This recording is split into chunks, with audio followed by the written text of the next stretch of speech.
Info Télévision, c'est votre télé. C'est la télévision du vivre ensemble, votre chaîne de proximité, 24 heures sur 24.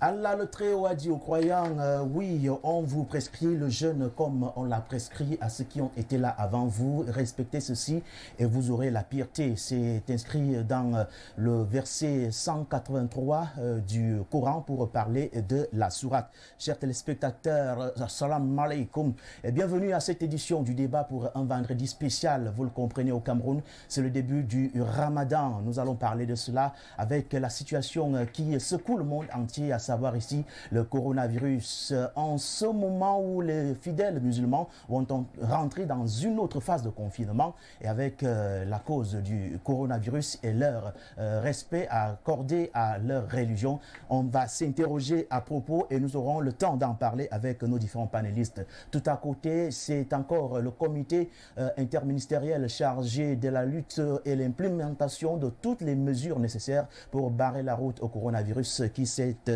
tenu hier sous la houlette du Premier ministre chef du gouvernement, Philmon Yang. D'autres nouvelles directives ont été données et derrière cela, beaucoup d'annonces ont été faites, notamment en ce qui concerne l'éducation. C'est dans le cadre de revenir sur ce qui doit être compris, analysé et même aussi commenté que notre émission va une fois de plus tabler sur cette autre sortie de la semaine qui s'achève. Mesdames et messieurs, une fois de plus, merci pour votre fidélité. Nous sommes ensemble jusqu'à 11h52 minutes. Eux, ils sont déjà aussi confortablement installés dans ce studio. Je commencerai par mon extrême gauche, Valère Bertrand Bessala. Bonjour. Bonjour, monsieur Fangono. Bonjour à vos millions de téléspectateurs. Bonjour à tous mes companélistes ici présents. Toujours ravi d'être parmi vous. Willy Kak, bonjour. Bonjour à Jean-Bruno, bonjour à nos téléspectateurs qui sont de plus en plus nombreux, surtout avec la plateforme sur Facebook. Permettez-moi en ce jour particulier de témoigner toute ma proximité avec nos frères musulmans qui vont entamer ce 24 avril au Cameroun le mois du jeûne. C'est le lieu pour moi d'implorer Allah pour qu'il leur accorde tous les moyens nécessaires pour déjà respecter ce mois de jeûne, avoir l'énergie et la force nécessaire qui va avec, et surtout que tout ce qu'ils feront les rapproche davantage de Allah. Vous dire qu'on vienne avec votre habillement ce matin. Vous l'avez compris, me dire ma pensée et mon vestimentaire vont dans ce sens. Bien, Patrice Billois ici, bonjour. Oui, bonjour, monsieur Fangono. Mais contrairement à CAC, moi je ne balance pas entre les croyances et entre les religions. Parce que, de mon point de vue, le Dieu créateur du cosmos n'a pas de religion. Bon, on va en parler parce que les gens sont libres de croire et de penser. Mais moi, je ne crois pas aux religions abrahamiques. Donc... Sinon, on va en parler, patriarche. Ouais, ça sera avec vous, inévitablement. On va en parler, puisqu'on va parler, pardon, du jeûne. Vous voulez parler d'Allah sans toutefois vous préparer en conséquence. Le jeûne, ce n'est pas un problème de religion. Non, ce n'est pas... Des médecins vous prescrivent le jeûne sans tenir compte de votre religion. Donc, enfin, on va en parler. D'accord. Alors, le patriarche étant là, nous avons également fait venir sur ce plateau parce qu'on a parlé des différentes directives dictées par le gouvernement camerounais pour la lutte contre le Covid-19. Il y a quelques jours, on vous rappelait tout simplement que le chef de l'État a donné l'annonce, celle relevant que l'école devrait commencer ou alors reprendre son cours normal dès le 1er juin prochain. Et vous convenez avec moi qu'il était inévitablement ainsi indiqué pour nous d'appeler sur ce plateau un enseignant. Et lui, il a toujours été présent, toutefois que la volonté s'est exprimée pour avoir sa contribution sur ce plateau. Je parle ici de Hubert Essoba. Bonjour. Bonjour, monsieur, mon ami de tout le temps. Ah, oui. Bonjour également à Info TV. Bonjour à tous les panélistes qui sont déjà installés, qui ont presque dit des choses très intéressantes. Mais permettez quand même que je dise aussi quand même bonjour à un village qui nous est très fidèle ici. Je vais dire l'Info TV, à savoir le village Ngoumou 1, notamment avec des notables comme Papa Tungoto, Papa Outou qui sont là-bas et qui de temps en temps apprécie votre émission. Et je passe également un salut, un bonjour à tout le monde entier, à tous vos fidèles, je vais dire, tous les millions de téléspectateurs qui sont chaque matin scotchés pour suivre les directives et même les commentaires, les analyses qui sont bien menées des mains de maître par Info TV. Bonjour aussi à vous-même. Merci infiniment, ça nous va tout droit au cœur. Le temps pour nous également de partager la peine qu'éprouve en ce moment même, et cela depuis pratiquement une semaine et demie. Monsieur le directeur du cabinet civil à la présidence de la République, ici Samuel Mbonda Ayolo, qui va dès maintenant même procéder à l'entame du dernier voyage de sa tendre maman qui nous a quittés, je l'ai dit, il y a quelques jours. Ça sera du côté de Mosoko pour ce qui est de son inhumation. Bien, quand je l'ai dit, c'est pour revenir vers vous. Tout d'abord, Willy Kak, on va en quelque sorte annoncer cela parce que ça se laisse lire et entendre dans des ménages concernant cette fois-ci les, comment on les appelle, les factures d'électricité. Véritablement, ça gronde dans les ménages. Ah ben ouais, vous semblez pas si bien le dire. D'ailleurs, je pense que on va essayer de voir avec vous si ça pourrait pas faire l'objet d'un sujet, parce que il y a un fait divers sur les réseaux sociaux, une facture d'1 milliard. Je vais chercher tout à l'heure, je vais vous donner le montant exact dans mon téléphone parce que je l'ai. Je ne sais pas, parce que lorsque je discutais de cette situation-là, excusez-moi d'être plongé, parce que je voulais, voilà, j'ai retrouvé, je voulais dévoiler déjà le montant en lui-même. Voilà, le montant, je suis en train de le trouver. Voilà, 1 milliard 670 723 752 francs CFA. C'est une usine? Très bonne question. Est-ce que même une usine, vraiment, au Cameroun, peut consommer cela? Et là, on parle là d'un particulier. C'est la facture de quel mois? Je veux regarder la facture. Le mois est récent quand même. Oui, le mois est récent. Le mois est récent. Parce que vous me prenez comme ça au pif là, le mois il est récent. Mais quand je regarde les informations, c'est un particulier. Pour répondre déjà. Je vois le patriarche qui veut réagir. Lui, il est du côté de Siméon et je crois que c'est le même, c'est forcément la même zone. Oui, la même zone. Il y a ceci. Il y a des voleurs d'énergie qui prennent directement du poteau et qui ne payent rien. Et lorsque Eneo constate qu'il a débité tant de kilowatts et que le kilowatt valant tant, ça ne correspond pas à l'argent qu'on a pu encaisser. On a donc décidé à un certain niveau de combler le gap. Et j'en suis victime. Des gens arrivent chez vous, sans rien vous demander, sans huissier, ils bricolent votre compteur et ils y mettent je ne sais pas quoi. Et je me suis retrouvé pour la première fois avec une facture de 32 000 francs. Je n'ai aucun instrument à la maison en dehors de la lumière, de la télé et puis d'un congélateur. J'ai jamais payé. Là, je suis là depuis 1997 en Siméon. Alors là, Patriarche, pour ça, on vouloir vous interrompre. Là, la date de facturation, je vois 12 avril 2020. 12 avril 2020, ça veut dire que forcément, c'est la facture du mois de mars. Donc, il est en train de payer la facture du mois de mars. Seulement 1 milliard. Et quand je vois puisque le nom, il est caché sur l'image que j'ai, je vois juste le prénom Sylvain. et j'aperçois là agence de Biémassi.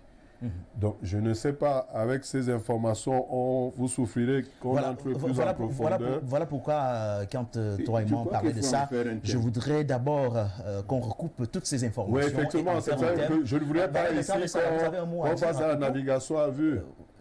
Oui, mais moi je crois qu'on peut avoir diverses analyses. Ça peut aussi être une erreur, vous savez.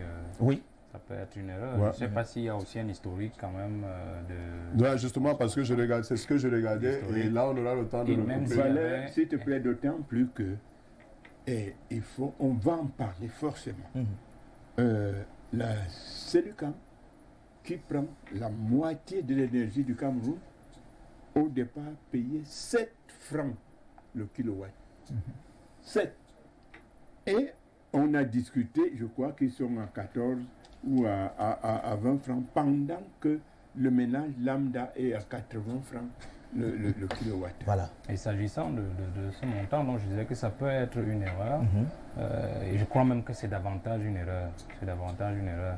Mais je crois que s'agissant du prix, comme le dit le patriarche, ASONEL et NEO en train même d'expérimenter un nouveau type de compteur du genre à la française, c'est-à-dire que moi j'en ai déjà un, on avait démonté le mien, on a changé. C'est les compteurs prépayés, la consommation prépayée, donc vous payez par téléphone, vous avez un petit kit à l'intérieur de la maison, dès que vous rechargez par téléphone, il vous indique la recharge, donc si c'est 100, avec par exemple quand on met 10 000 francs c'est 100 kW, c'est 100 kW et quand vous atteignez déjà moins de 10 kW, le compteur commence à siffler, à siffler. Et donc vous sentez que vous êtes déjà sur la ligne rouge et il signale en rouge. Donc on n'a plus besoin de ce monsieur qui vient toquer à votre porte, vient vous menacer que vous avez des arriérés. C'est-à-dire que si vous ne payez pas, si vous ne rechargez pas, l'énergie se coupe automatiquement. Donc c'est comme ça que ça marche. Donc moi je trouve ça mieux. Plus mieux disposé. Mais il y a un problème.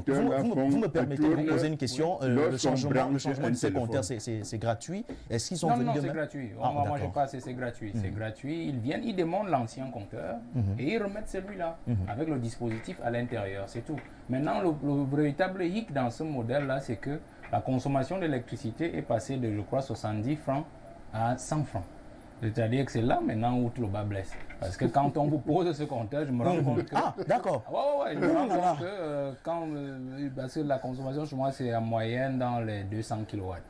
Par mois 200 kW, oui, donc je suis dans les 200 kW, donc ça fait que c'est 20 000. Donc quand je charge 10 000, je dis 100 kW. Je dis, mais attends là. Je regarde les anciennes factures dans l'ancien régime, on est à 60, 65, 70 francs. Je dis, mais ça fait 30 francs de plus. Donc, techniquement, tu ne t'en rends pas compte, mais les gars, ils sont passés à autre chose. Ils sont passés à autre chose. Ils récupèrent ailleurs. C'est très technique. Bon, mais ils sont en train d'expérimenter ça apparemment avec certains types de logements où c'est facile à repérer. Mais j'espère que prochainement, on aura nous-mêmes le temps de décider de se pencher sur cette affaire. Vous voyez que c'est important d'en parler. Non. C'est un problème qui ne laisse personne indifférent. Inévitablement, parce que M. Bessal a dit que ces compteurs sont gratuits. Oui, je suis sûr que c'est gratuit. Mais attention, il y a des agents véreux de cette même société qui, lorsqu'on a décidé de poser ces compteurs au niveau des BMSI et qu'ils vont tout faire pour garder ce nombre de compteurs, qu'ils iront plutôt vendre à Damas et un peu partout. Parce que je maîtrise très bien dans mon secteur. Puisque là-bas, ils sont venus. Messieurs, gardez votre vendu là-bas. Patience, on en parlera. Certainement dès la semaine prochaine, si ce n'est lundi, mardi, ce thème sera retenu. Parce que je voulais bien qu'on comprenne comment quelqu'un se trouve une facture d'1 milliard. Et le patriarche parlait même à l'UQAM, qui je pense est la plus grande consommatrice de courant électrique au Cameroun, ne peut pas payer 1 milliard quand même. Bon, de toutes les façons... Bien, Ulicac. Quel état d'esprit doit être dans celui-là? Malgré les traverses à la patriarche qui doit ici. Très cher Hubert et Somba, je l'ai dit, le Premier ministre chef du gouvernement, Dr Joseph Diongouté, a présidé justement ce comité interministériel pour l'évaluation de la maladie, le coronavirus au Cameroun, avec toutes les mesures qui sont implémentées. Et beaucoup de points ont été signés pendant cette concertation pour encore plus renforcer justement le pouvoir de notre État ainsi que des populations afin de barrer complètement la route à cette maladie. Ulikak, Valère Bertrand Bessala, on en parle dès maintenant avec notamment quelques points qui sont ceux qui ressortent dans cet élément, à savoir ici la situation de l'année scolaire pour ce qui est du primaire. Je voudrais commencer par la maternelle, le primaire, le secondaire et même le secteur universitaire. Oui, je crois que nous sommes confrontés davantage, puisque je crois que le premier constat que fait le Premier ministre est celui que nous avons confirmé, c'est-à-dire que la pandémie est maîtrisée. Si vous lisez le point 1, vous allez vous en rendre compte. Et ils sont déjà en train de voir justement, après ce communiqué du comité interministériel, les voies et moyens pour le retour à la normale.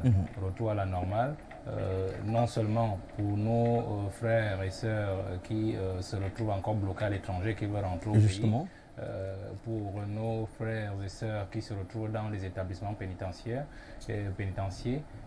pour qu'ils puissent au moins avoir un peu plus de vent et d'oxygène à ses seins. Et aussi pour les élèves, parce que bientôt ce sera le retour à l'école, donc il était question pour le Premier ministre d'instruire les ministres en charge de l'éducation et de l'enseignement pour qu'ils commencent déjà à prendre des mesures pour pouvoir accueillir à nouveau les enfants dans les établissements. Donc de manière globale, on a ce tableau qui a été mis en place et qui a été peint par le Premier ministre. Bon, peut-être, je vais peut-être avant de sortir par là pour permettre aux autres de poser leurs premières analyses et dire que on a quand même remarqué qu'il y a peut-être quelques 2 ou 3 coïncidences. Dans les choses, vous allez voir par exemple que le chiffre, le nombre de guéris, voilà, c'est là où moi je voulais... le même nombre que celui des personnes qui se retrouvent à l'extérieur, bloquées, qui doivent rentrer au pays, 668. Bon, je me dis peut-être, je peux me poser des questions, est-ce que celles-là sont aussi mortes à l'étranger ou bien alors, bon bref, c'est juste des petites coïncidences. C'est vrai que cette coïncidence n'était pas... Je dois déjà me féliciter de ce que le nombre de morts quand même est pratiquement inférieur à 2% du nombre de personnes contaminées, du moins officiellement connues. Officiellement connues. Et on a aussi vu un pic, même ils ont déjà reconnu, je crois, à 3000. Ils ont établi un chiffre là, le pic de 3000 maximum qu'ils pourraient découvrir au bout de la période d'incubation qui va jusqu'à la fin du mois. Donc on peut déjà se féliciter de ce que le gouvernement est en plein suivi de cette affaire-là et que peut-être on pourra... Moi j'insiste là-dessus et surtout avec vous concernant les chiffres parce que vous êtes celui qui a dit effectivement, ça je l'avoue, que le gouvernement a déjà maîtrisé la situation du Covid-19 au Cameroun. Quand on rentre dans les chiffres, nous sommes à pratiquement 1334, je pense que c'est ça, et maintenant de nombre, c'est-à-dire le nombre de personnes infectées par le Covid-19, et nous sommes sensiblement à 686 ou quelque chose de ce genre. Mais maintenant, quand on fait l'addition, on se retrouve avec, je voudrais dire la soustraction, on se retrouve avec 666 de différence. Ça veut dire que le nombre de personnes guéries est supérieur au nombre de personnes infectées. Encore malades. Encore malades. Encore malades, voilà. Merci. Donc, mais le nombre d'infectés est évalué approximativement pour la période d'incubation à 3000 et quelques. Donc, mais pour le moment, les malades connus, c'est ce que vous avez avancé, 1334. Et effectivement, ça veut dire que nous sommes en bon chiffre, puisqu'en fait, si nous regardons les périodes de cure des personnes malades, on va pratiquement à 20, 25 ou 30 jours. Y compris les périodes d'observation. Donc on peut bien comprendre qu'en fait le nombre même de guéris est allé un peu plus vite parce qu'en fait on a commencé à opérer des guérisons, je crois le mois dernier autour du 25-30 mars qu'on avait déjà les premiers cas de guérison. Donc on est en moins d'un mois et on a réussi déjà à renverser la courbe à plus de la moitié du nombre de malades qui ont été effectivement et réellement identifiés. Je crois que c'est une bonne affaire que le gouvernement est en train de réaliser et on espère que cela pourra se poursuivre. Mais ma crainte reste sur le milieu carcéral parce que j'ai comme l'impression que le communiqué du Premier ministre n'a pas été exhaustif sur le milieu carcéral ou bien le ministre de la Justice n'a pas donné suffisamment d'éléments au Premier ministre pour qu'il puisse agrémenter, bâtir ce point-là. Parce qu'on aurait quand même aimé savoir le nombre de personnes qui ont été atteintes du Covid dans les prisons. On aurait aimé savoir, après la mesure du président de la République, combien de personnes vont bénéficier de ces mesures. Parce que ça aussi, c'est très important. Parce qu'il ne suffit pas seulement de dire que le président de la République a pris les mesures, ainsi de suite. Nous, on dit en prison qu'on va créer des cellules d'observation, on va désinfecter, on va s'assurer de l'observation des mesures barrières. Il faut dire que une fois qu'on a reçu la décision du président de la République, le décret du président de la République, après qu'on ait inventorié tous les locataires de nos prisons, voilà par catégorie désignée par le président de la République ceux qui bénéficient de cette mesure-là. Et au finish, ceux qui, à l'observation et à l'application de cette mesure, vont définitivement recouvrer leur liberté. Parce que c'était aussi important pour savoir si vraiment la mesure du président de la République contribue à décanter le milieu carcéral. Parce que ma peur, et je finis par là, ma peur c'est que à la fin on se retrouve dans des deals entre le personnel pénitentiaire, le personnel de justice, c'est-à-dire les procureurs et tout ça, qui vont comme cela mettre sur la coupe rasée tous nos détenus. C'est-à-dire que tu sais que tu devais normalement sortir, bon, la mesure, bon, il faut que ta famille apporte ceci, cela, ceci. Ça devient des marchandages à n'en plus finir. Donc moi, j'exhorte monsieur le ministre d'État, ministre de la Justice, garde des Sceaux, à vraiment regarder cela de près et à nous donner des chiffres. Pour qu'on n'ait pas affaire à ce genre de situation qui risque finalement de nous embarrasser à la longue. Merci Valère Bertrand-Bessala. Willy Kak, nous savons cette situation et nous sommes au courant de ce qui a été dit. D'ailleurs, vous avez eu le temps d'aller en profondeur dans ce communiqué final du chef du gouvernement pour cette autre assise du comité interministériel. Oui, disons, ce n'est pas le communiqué final du chef de gouvernement, c'est le communiqué final sanctionnant cette réunion interministérielle. C'est lui qui signe ça. Qui est d'ailleurs signé du secrétaire général qui accorde ça, voilà. du Premier ministre. Voilà, merci. Non, à la suite de Valère, et c'est vrai que Valère a évoqué un point qui me semblait obscur. Il y a beaucoup de points obscurs dans ce rapport-là, surtout, et moi, ce qui m'intéresse, il a évoqué celui de la lutte contre le coronavirus. Et on a cette éternelle situation des personnes qui sont guéries, mais on ne sait pas par quelle manière elles guérissent. Bon, je ne vais pas rentrer dans ce débat. Je vous en prie. Moi, l'autre, par contre, qui m'intéresse davantage, c'est le cas des personnes à rapatrier. Voilà. On nous a 668. dit que 668. Est-ce que ça fait le nombre de personnes, de Camerounais qui sont... Non, il faut déjà même définir qui sont les personnes à rapatrier. Parce que vous avez les étudiants camerounais qui sont bloqués et qui souhaiteraient revenir au pays, parce que les pays, leurs pays d'accueil ont, comme le Cameroun, décidé de la fermeture des universités, par exemple, et donc ils ne voient plus l'utilité qu'il y a pour eux à rester là-bas. Vous avez ce genre de personnes. Vous avez les compatriotes qui se sont déplacés pour des raisons économiques. On a par exemple des personnes qui sont bloquées actuellement au Bénin, au Niger, je crois au Bénin. C'est-à-dire qui sont... C'est au Niger? Au Bénin, voilà. Donc, qui sont partis pour des achats, vous voyez, et qui ont été même chassés des hôtels, qui ont été chassés pratiquement, et sont dans la rue. Et dans ces personnes, vous avez des mères de famille qui s'inquiètent déjà de ce qu'elles sont éloignées de leur famille, donc de leurs enfants. Donc, elles n'ont aucune nouvelle. Moi, ce qui me dérange, en revanche, c'est quand ces personnes vont revenir, est-ce qu'on a la capacité d'accueil et de confinement de ces personnes, puisque les hôtels aujourd'hui refusent déjà de recevoir ces personnes qui viennent de l'étranger parce que l'État ou les collectivités décentralisées, les régions ont du mal à épuiser leurs ardoises. À Douala, il y a d'ailleurs actuellement, c'est une information, les responsables de certains hôtels qui ont même interdit qu'on vienne encore loger dans leurs hôtels les personnes rapatriées, tout là. Vous voyez, donc, il y a cette chose, il y a cela. Est-ce que on a assez d'espace pour les loger? Est-ce que psychologiquement, on peut les soutenir? Parce que vous avez les mères de famille qui ont déjà fait pratiquement 1 mois et demi qui sont pauvres, qui ont de la peine même à manger, qui n'ont pas de nouvelles de leurs enfants, puisqu'il y a une qui disait encore sur les réseaux sociaux que même les moyens de communication, ils n'ont plus, puisque les data qu'ils avaient chargées ont été épuisées. Donc, vous voyez que, en fait, ce qu'il faut retenir, c'est que ces mesures dénotent la complexité de la situation. D'accord. Oui, c'est vraiment complexe. C'est-à-dire que l'action à mener contre le coronavirus est extrêmement complexe. Parce que l'assiette s'élargit, plus on avance dans la pandémie, et plus l'assiette s'élargit, plus les responsabilités sont énormes, et plus il va falloir débourser encore de l'argent de la part de l'État.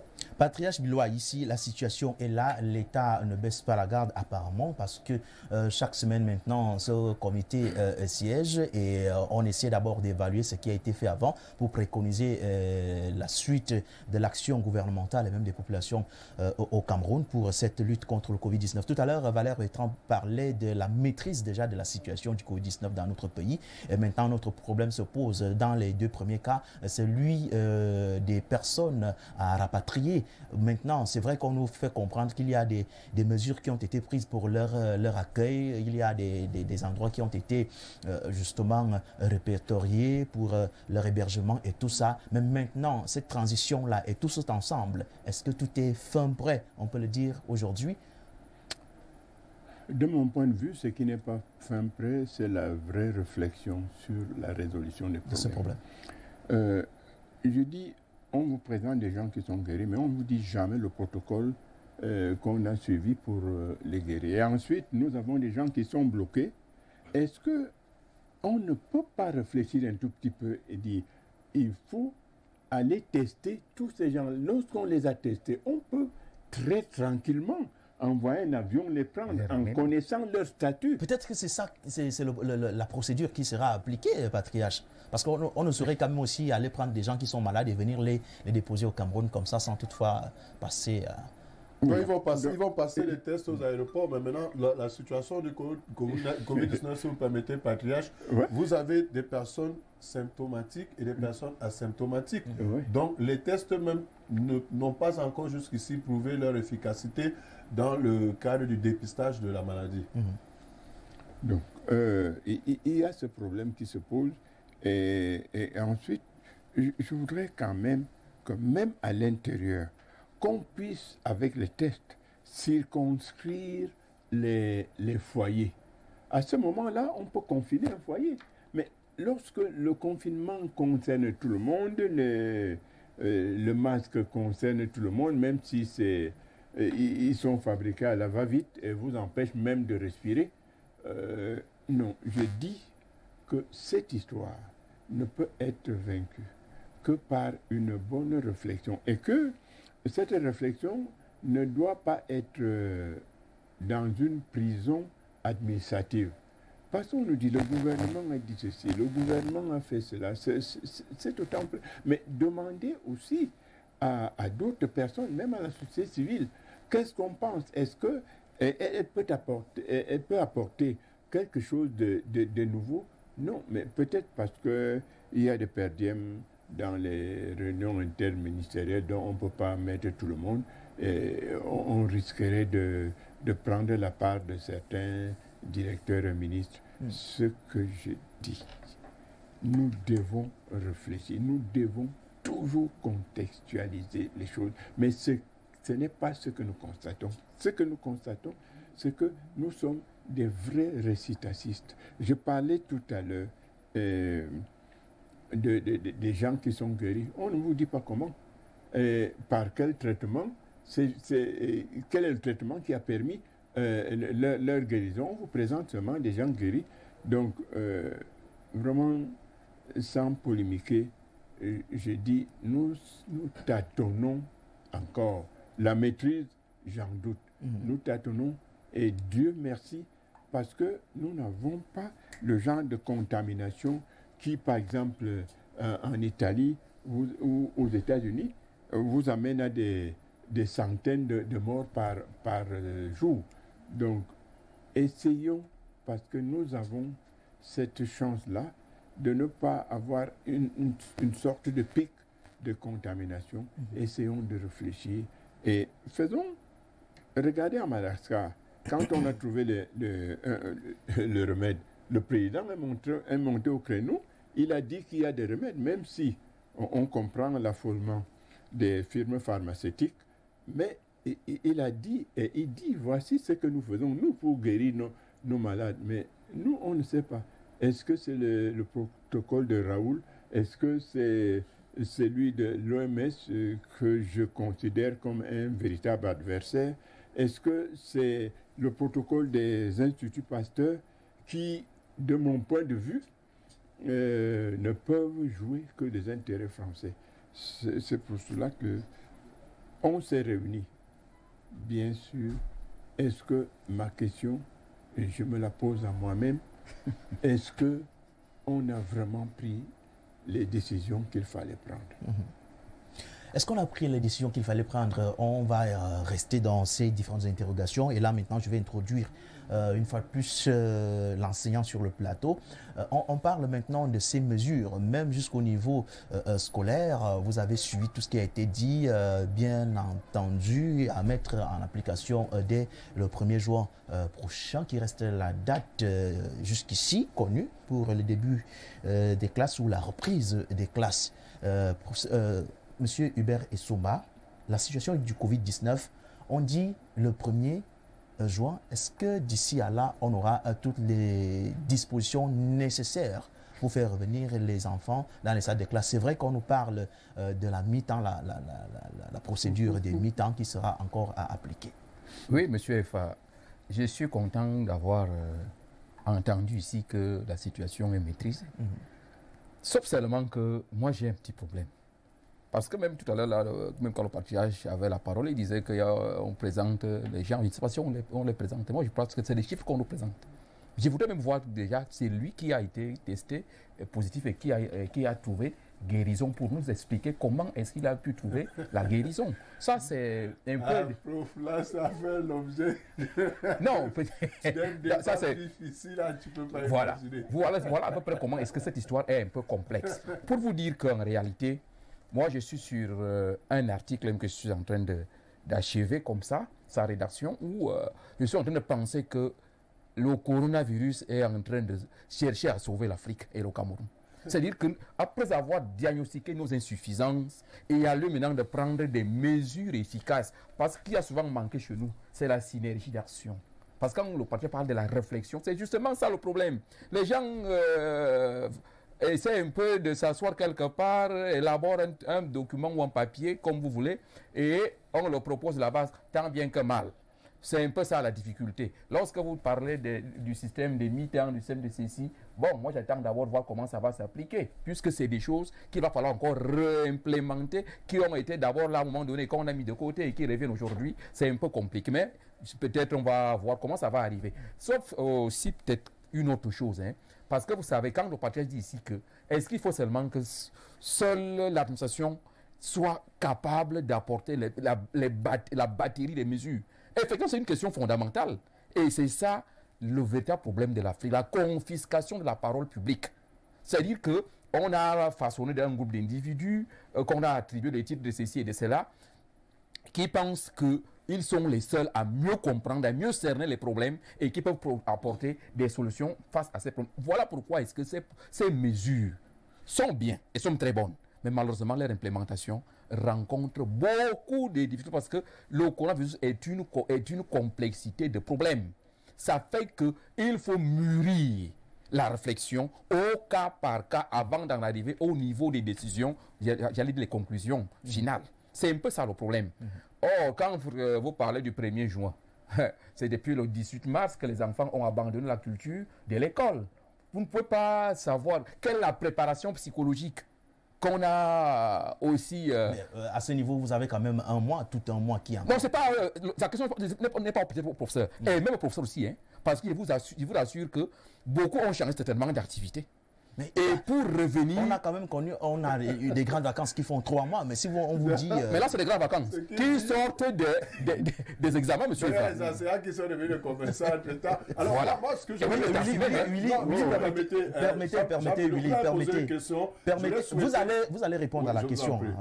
Bonjour, le plateau, cette surfacturation est partout, même chez nous, sans relever les index. Ils nous ont donné une facture de 25 000 francs en Colbisson. Les agents de cette société disent que c'est une expérimentation de surfacturation. Non, on est dans la surfacturation. Bonjour au panel. Si la pandémie est maîtrisée, pourquoi on ne nous dit pas le comment et le par quoi celle-là est due pour que les parents soient plus rassurés avant d'envoyer leurs enfants à l'école? Étoile depuis Bafoussam. Depuis Berthois, pardon. Déjà, est-il qu'on a plus de luxe? Déjà, est-il qu'on a plus de luxe d'éternuer et de tousser en public? Sur le coup, vous êtes en danger. Que le gouvernement nous dise le comment et le par quoi. Nous avons des miracles guéris. Étoile depuis Berthois, c'est elle qui a envoyé ce message. Valère Bertrand Bessala, moi je t'écoute beaucoup et si je quitte Loum pour Yaoundé, et je constate que la situation n'est pas maîtrisée, alors tu vas me sentir. Joseph Millem de Loum. Joseph Millem de Loum. Je sais que c'est une boutade. Je dis bonjour à M. Millem. Bonjour à Loum. D'ailleurs, le sous-préfet de Loum, c'est un aîné, M. Zoa. Je dis aussi bonjour. D'accord. Pourquoi, M. Kak, il y a pour vous des points sombres partout? M. Kak, si l'on vous dit comment les malades sont guéris, ça vous servira à quoi? Vous dites, Patriarche, que la fin du traitement appelle la réflexion. Pensez-vous que dans le gouvernement, il n'y a que des fous de ce côté, c'est-à-dire qui ne réfléchissent pas? La question est posée. Bien, la suite des messages. Ils n'ont pas le monopole. Bonjour, de la le plateau. On parle de mi-temps ici. Ngene Edouard Jean-Marie, professeur d'école normale. Merci à vous, professeur. Merci pour la contribution. Bonjour, le plateau. Je m'inscris en faux de ce que le patriarche a dit. J'ai mon frère qui a été infecté et guéri. C'est Sa Majesté à Tangana qui confirme qu'il a lui aussi un cas. Nous voulons savoir quels sont les le nombre de guéris montre suffisamment que le gouvernement maîtrise la situation. Non. Le plus important est que les Camerounais guérissent du Covid-19. Voilà quelques réactions qui nous ont été envoyées par nos chers téléspectateurs. Bonjour aux panélistes et à toute l'équipe d'Info TV. Très bonne analyse de M. Valère Bessala et mon papa, le patriarche Réondingao de Daniel puis N'Djamena au Tchad. Bonjour à vous. Valère, pas Valère, mais c'est plutôt Willy qui voulait tout de suite réagir. Oui, déjà rappeler que d'après le dernier tweet du ministre de la Santé, nous sommes à 1430 personnes infectées, dont 692 cas actifs, 120 personnes hospitalisées, 20 sous assistance respiratoire, 668 guéris et 43 décès. Vous avez constaté que depuis qu'on a annoncé qu'il y aura plus de célébration de la fête de l'unité, le ministre de la Santé a recommencé à parler des personnes infectées. Je voulais juste apporter cette remarque. Donc là maintenant, il a recommencé à parler. Quand je disais ici, on a voulu me faire passer pour un imbécile. Alors, l'autre chose aussi qu'il faut que M. Millem sache, c'est que lors de cette réunion, on a dit que les mesures, les dispositifs mis en place ont permis la maîtrise progressive. Ça, c'est le terme du ministre de la Santé. La maîtrise progressive, c'est-à-dire qu'on tend vers la maîtrise parfaite. Alors, moi, je voudrais revenir un peu sur le secteur de l'enseignement. Je pensais que l'enseignant ici allait nous aider, parce que vous vous souvenez que c'est sur ce plateau, je le dis, c'est Valère Bertrand qui avait émis la possibilité de revoir le système de cours. Il avait parlé de mi-temps. Mais vous savez, quand je parle de la complexité de la gestion de cette crise, on est passé de la mi-temps au plein temps parce que la mi-temps avait présenté des limites. Et la limite, c'était déjà même sur l'insuffisance d'accueillir le nombre qui devenait de plus en plus croissant d'apprenants. Est-ce que ces limites ont été comblées? Non. Nous avons encore un problème aujourd'hui de manque de salles de classe dans certaines régions du pays, dans certaines parties du pays. Presque partout. Si maintenant on va instaurer le système de mi-temps, est-ce qu'on a, par exemple pour les enfants de la maternelle, du couple préparatoire et de la CIL, le système de mi-temps, est-ce qu'on a la possibilité d'implémenter ça? Parce que il va même aussi de la révision des emplois du temps des parents. Parce que je prends par exemple le cas de mien. Vous avez un enfant qui est à la maternelle. Dans notre emploi de temps, nous avons pris les dispositions pour que on sait qu'entre 7h et 15h, il est à l'école. Entre 15h et 18h, il est à la maison. Et à cet espace-temps, il est avec ses aînés. Alors, si maintenant on se retrouve dans un système de mi-temps, je dis n'importe quoi, celui de la maternelle se retrouve dans l'après-midi en train d'aller à l'école, pendant que ceux du primaire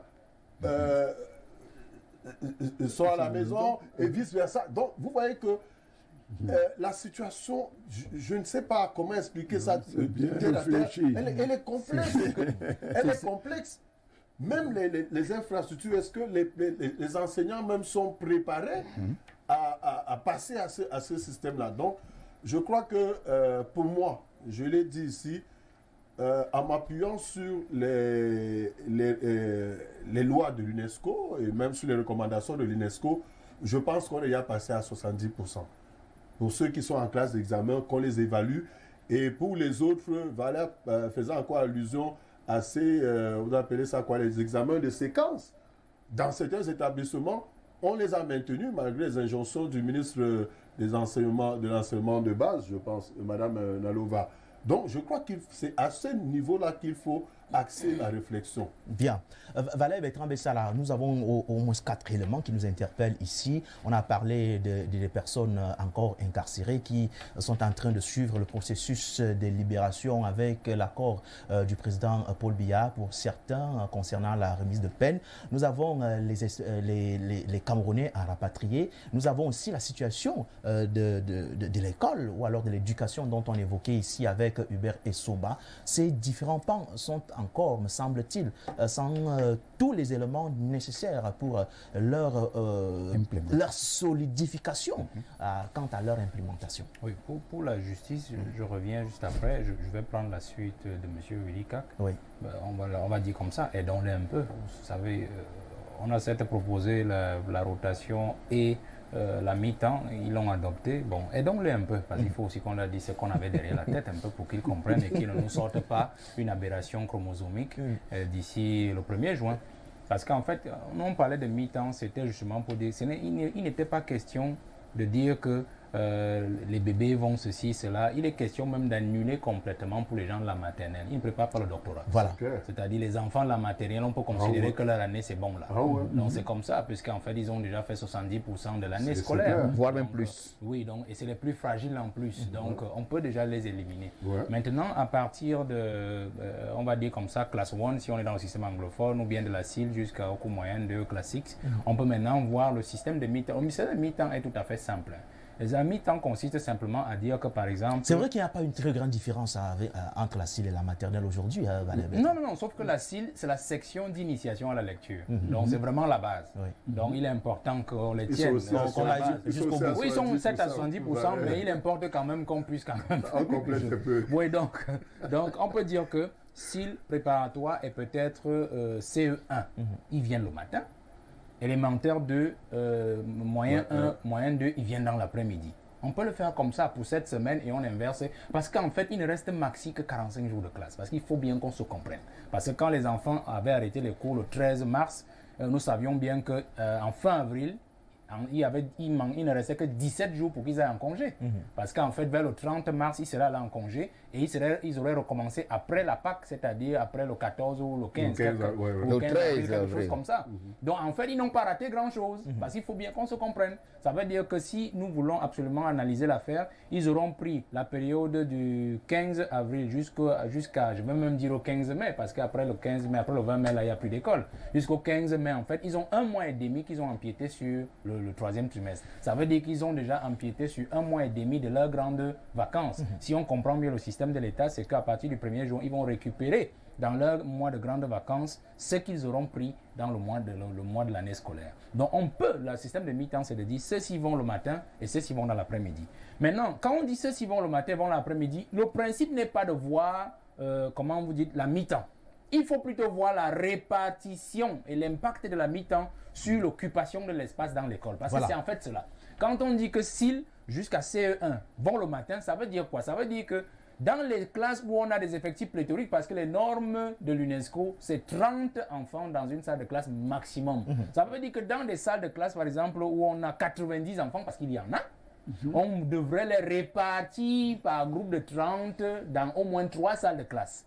Et là maintenant, les enseignants aussi, qui enseignaient par exemple pour CE2, CE1, CE1, CE2 et cours moyen 1 et cours moyen 2, viennent donc en renfort pour cela, parce qu'en fait l'enseignant qui avait sa salle de 90 a une classe maintenant démultipliée par 3. Ça fait donc que les autres enseignants, eux, ils continuent à enseigner toute la journée, mais viennent en renfort pour les salles où ils ne sont pas supposés enseigner. C'est en fait cela, parce qu'il faut bien faire ce sacrifice. Je crois que l'enseignant peut-être va me corriger, c'est le spécialiste de l'affaire, mais c'est comme cela que nous nous voyons l'affaire. Maintenant, sur le système de rotation, la rotation, c'est justement aussi le fait qu'on n'est pas obligé, ça c'est particulièrement pour l'université, parce que je crois qu'on a déjà commencé à appliquer ça à l'université, mais on peut encore le faire parce qu'on a encore des amphis qui bondent à près de 1500, 2000, ainsi de suite. Donc, on a déjà la rotation, c'est-à-dire qu'on sait par exemple que niveau 1, niveau 2 viennent le lundi et le mardi, les autres niveaux viennent le mercredi jusqu'à vendredi, donc ça se comprend déjà à ce niveau-là. Moi, je pense qu'il devrait aller davantage dans ce sens, mais au fond aussi,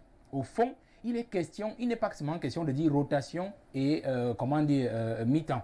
Il est question maintenant de prévoir les mesures barrières dans les écoles. Comment prévoir donc les mesures barrières? Il faut s'assurer que les proviseurs de lycée, les directeurs des écoles aient par exemple ces gels-là à l'entrée de chaque salle de classe, parce qu'il ne faut pas dire que c'est à l'entrée de l'école. Quand vous arrivez à l'école, ça va créer des embouteillages. Si vous allez seulement ici à Vox et que vous mettez les gels à l'entrée avec les eaux, vous comprenez qu'aucune voiture ne passera, parce qu'il y aura des files d'enfants à l'entrée qui vont attendre de laver les mains, donc à l'entrée des salles de classe, ainsi de suite, et d'éviter que dans la cour, puisqu'on sera dans un système de rotation et de mi-temps, que dans la cour, il y a les jeux habituels comme on a l'habitude de le faire, que les enfants restent tranquillement en salle de classe, puisqu'il s'agit de rester de 7h30 à 12h30 par exemple. Donc on n'a plus besoin d'une récréation où on va encore aller se mélanger. On peut faire la récréation dans la salle de classe, chacun prend son goûter et puis il passe ses 15 minutes. Et puis on sait qu'à 12h30, tout le monde est rentré. Maintenant, moi je vais terminer et sortir avec votre permission sur les directives du Premier ministre. J'ai remarqué qu'en fait, le Premier ministre nous montre une fois de plus qu'il a quand même certaines craintes vis-à-vis de ses ministres. J'ai vu par exemple la directive ou la recommandation qu'il faut au ministre de la Justice, c'est-à-dire de veiller à ce que les mesures prises par le président de la République soient respectées dans le milieu pénitentiaire. Alors que le problème de fond est là, c'est-à-dire qu'il devait demander au ministre de la Justice de révéler en fait le nombre de personnes qui bénéficient effectivement des mesures du président. Parce qu'en fait, quand le président prend une telle mesure, l'objectif est de montrer au peuple camerounais qu'il a fait sortir des Camerounais de prison.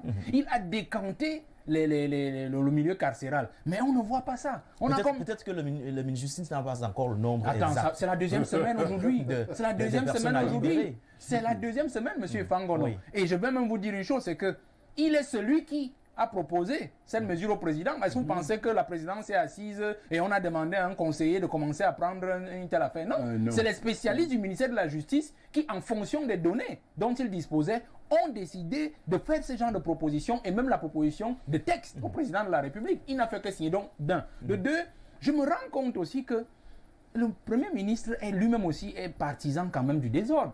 Comment est-ce qu'il peut dire, c'est vrai que ce n'est pas trop de sa faute aussi, il peut demander au ministre de la décentralisation de suivre la distribution des dons aux communes donnés par le président de la République, alors que c'est le MINAD qui tient ces dons. Attendez, mais est-ce que le ministre de la décentralisation est au-dessus du ministre de l'administration territoriale pour aller suivre ce que le ministre de l'administration territoriale est en train de faire? Vous comprenez qu'il y a un problème. Il y a un problème. Et donc tout est parti de l'erreur. Je ne suis peut-être pas l'avocat du chef du gouvernement, mais quand on voit le processus normal de cette distribution, ça part du ministre de l'administration territoriale pour le gouverneur préfet, le préfet, sous-préfet, et maintenant, dans la distribution, même le MINAT a commis un communiqué rappelant comment ça doit se passer, c'est-à-dire que différents préfets doit appeler pendant la distribution. Et les préfets sont sous l'autorité du MINAT. Non, le don, même si M. Gagdela, la formulation la fois dernière, a dit don aux populations, c'est le don aux communes.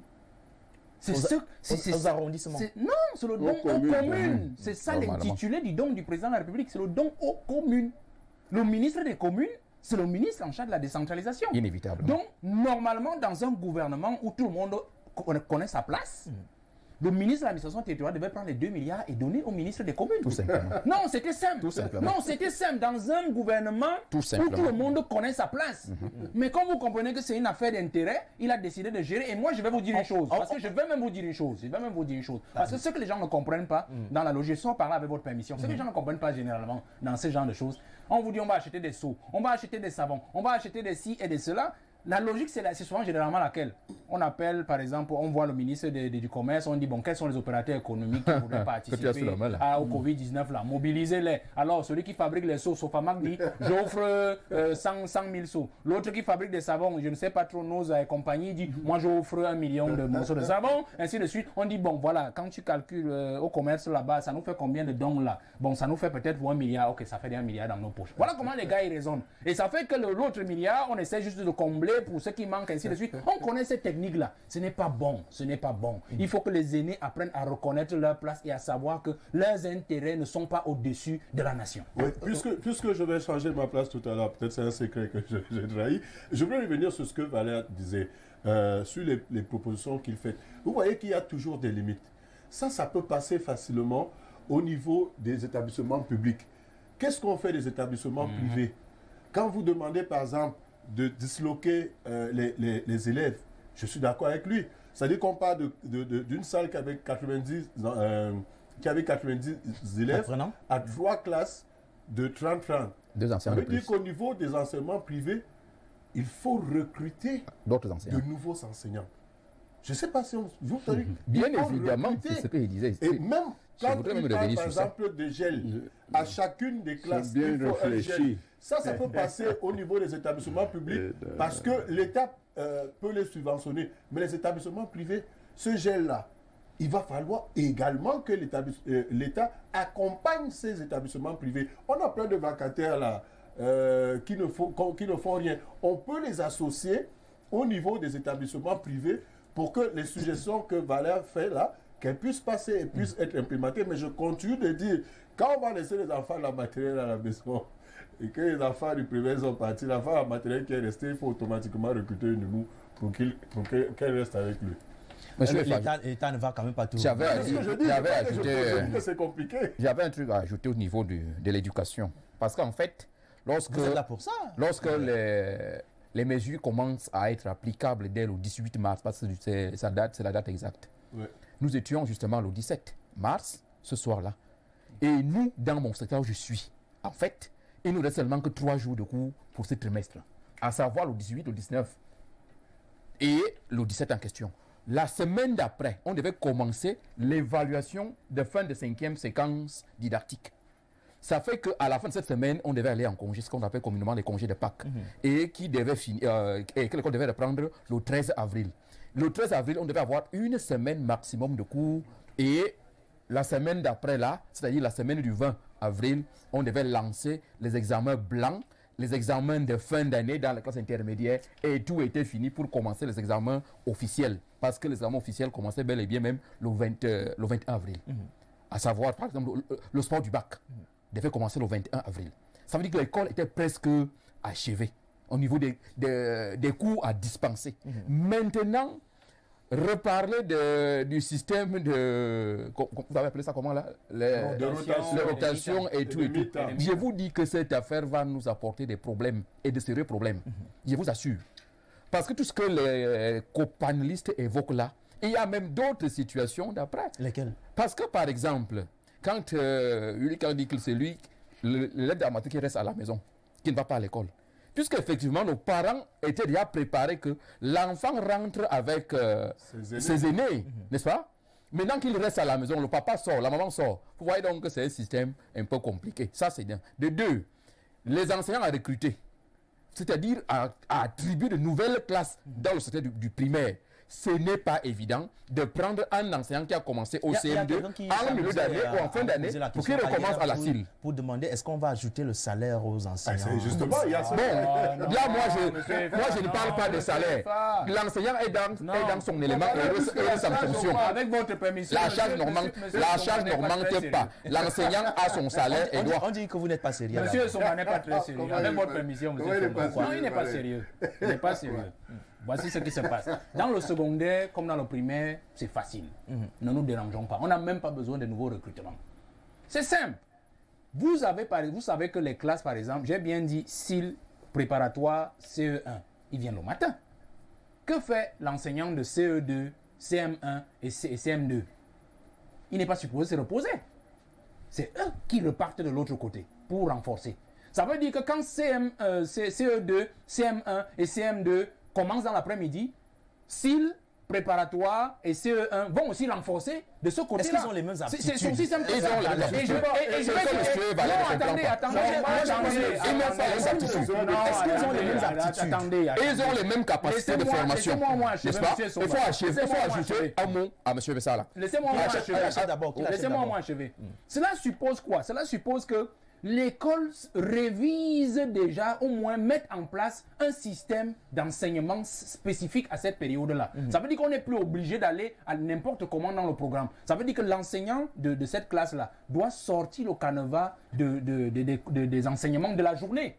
C'est-à-dire les laisser à la disposition les leçons et les exercices et les laisser à la disposition des autres qui, en tant qu'enseignants, peuvent mieux comprendre l'affaire et enchever. Dans le secondaire, par exemple, je vais prendre un cas. Vous savez, par exemple, que prof de chimie, là, je parle encore sous son contrôle, il peut venir donner un cours peut-être le mardi et le mercredi, le reste des jours, il est libre, par exemple. Vous le savez, non? Alors, pourquoi ne donc pas travailler au moins pendant toute une semaine, pendant un mois? Parce que c'est en fait une période exceptionnelle. Ça aussi, ça peut se faire. Ça, c'est le cas pour le secondaire. Les établissements publics. Secondaire, oui, ça suppose même dans le privé. Ça suppose que ça suppose que le proviseur. Il travaille par heure là-bas. Oui, ça suppose que le proviseur revoit le tableau de répartition des enseignements. Je parle du public. Revoit le tableau de répartition des enseignements et répertorie ses enseignants. Alors, vous vouliez l'ajouter. Je voulais dire une chose. Je vous en prie, Patrick. Je sais pourquoi. Je sais pourquoi, Patrick.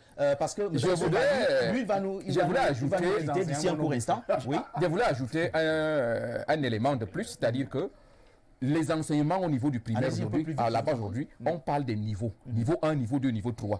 Un enseignant du niveau 1 qui a commencé depuis septembre, seulement pour le niveau 1.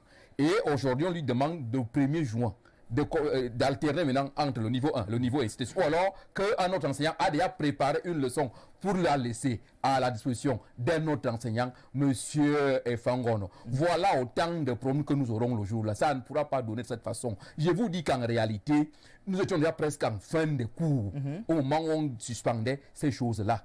Ce qu'on peut faire, c'est de rattraper rapidement les quelques 2 ou 3 jours de cours qui restaient. Pour la période du 1er mai, jusqu'à une certaine période-là, on finit cette période et on lance les examens. Juste question seulement de réveiller les consciences et peut-être les âmes qui étaient déjà presque en situation de repos. Merci à vous, Hubert Essomba. Merci pour votre disponibilité. On reviendra sur ce thème spécifiquement concernant l'éducation dans les tout prochains jours. Et nous serons ensemble avec vous. Merci d'être passé ce matin parce que vous allez céder votre siège à quelqu'un d'autre. Au moment où nous allons parler de cette célébration prochaine de la fête du Ramadan, mais maintenant c'est le début justement du mois du jeûne de Ramadan avec nos amis musulmans. Il sera des nôtres sur ce plateau en la personne de Mohamedou Oumarou. Il est éducateur du côté de la mosquée centrale de Tinga. À tout à l'heure, mesdames et messieurs, pour la suite de votre émission. Voici d'abord la page publicitaire.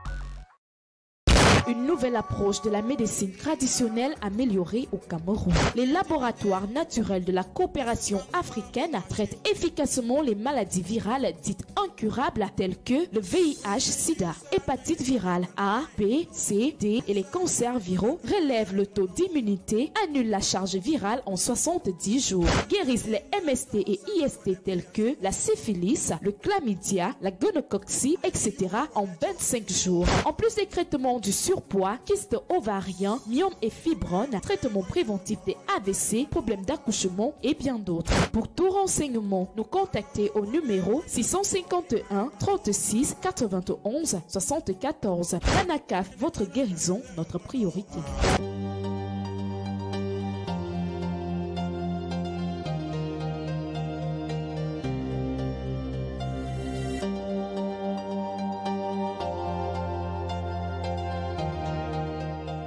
Le coronavirus, encore appelé Covid-19, est là. Il n'existe à ce jour aucun traitement pour la maladie, alors il faut l'éviter. Surtout dans les milieux de travail où parfois rien la promiscuité. Et c'est simple, si tout le monde s'y met en entreprise. Il faut éviter les contacts directs, les poignées de main, les bises.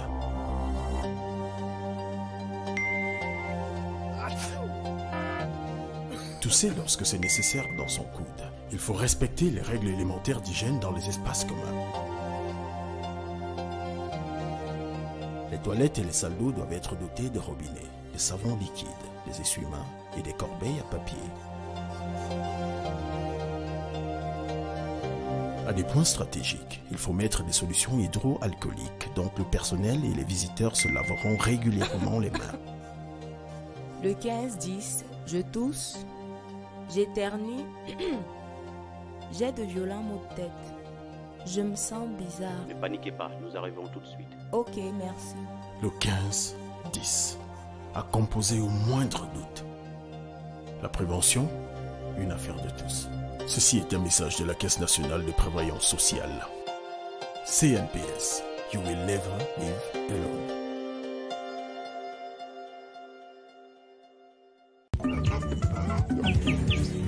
Borlan Mingoben. Machia Mankondo Mes, Majiko Miana Mang Vision Finance. Tobandi San Tam Kondo, Mopoko Mankondo, Kenan Tigelin. When me I bought my small activities for the day, na Vision Finance, me I go pam my do. And so it did. Gabawa robo pose pour mieux pas cuital gosse pas vision finance ne ka wape cuita ne quoi pas bien cuita ne nango que nan chim jim pour te go pose pour mieux pas cuital Mba na posinde vision finance onyola na ba mongwanemba obebolo bang ebe madonna makusano tonjika ponda na puli nombolo ima busande opele nya sam ebe idun to manjulende ko wadi mi yardi vision finance gam mi hebi himbe kugal je famine am ko mi yidi kanjumay on wadi mi do nana beldum mabbe ni bibese amazon vision finance asune yingi to Pierre Overves. Nous nous sommes engagés à nationaliser le défi de la réussite. Parce qu'ensemble, on est plus fort. Vous avez désormais les clés du succès dans votre poche. Vision Finance, l'avenir dans la finance. Le confinement est un moyen de protection. Limitons nos déplacements afin d'éviter la propagation du coronavirus. Ensemble, barrons la route au coronavirus. La vie est précieuse, nous devons bâtir ce pays ensemble. Alors, barrons la route au coronavirus. If you have to go out, do it with your mask.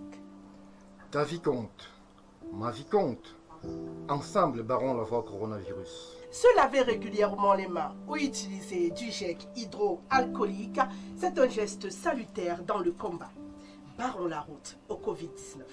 Embrace hygiene and cleanliness. Respect measures put in place and obstruct the spread of coronavirus. Évitons les surcharges dans les taxis et sur les motos. Ensemble, barrons la voie au coronavirus. Le coronavirus est une réalité. Respectons scrupuleusement les mesures d'hygiène, car nos vies en dépendent. Ensemble, barrons la route au coronavirus.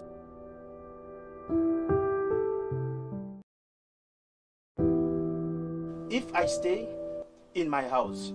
If you stay in your house. If he stays in his house. If she stays in the house. If we stay in our house. If they stay in their house, Corona will go back to his house.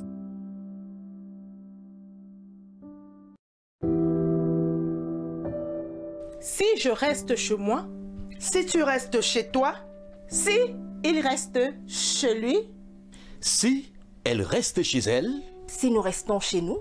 Si vous restez chez vous. S'ils restent chez eux, alors... Coronavirus rentrera chez lui.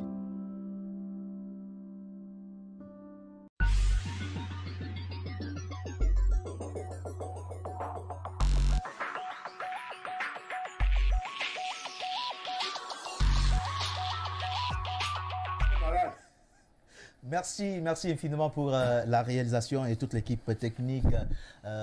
Pour la suite de cette émission, nous sommes maintenant arrivés au moment de la lecture de ce que nous présentent les tabloïds ce matin. Commençons par Cameroun Tribune. Lutte contre le Covid-19, les nouvelles directives du Premier ministre. C'est donc Cameroun Tribune qui nous présente celle-ci en disant au cours d'une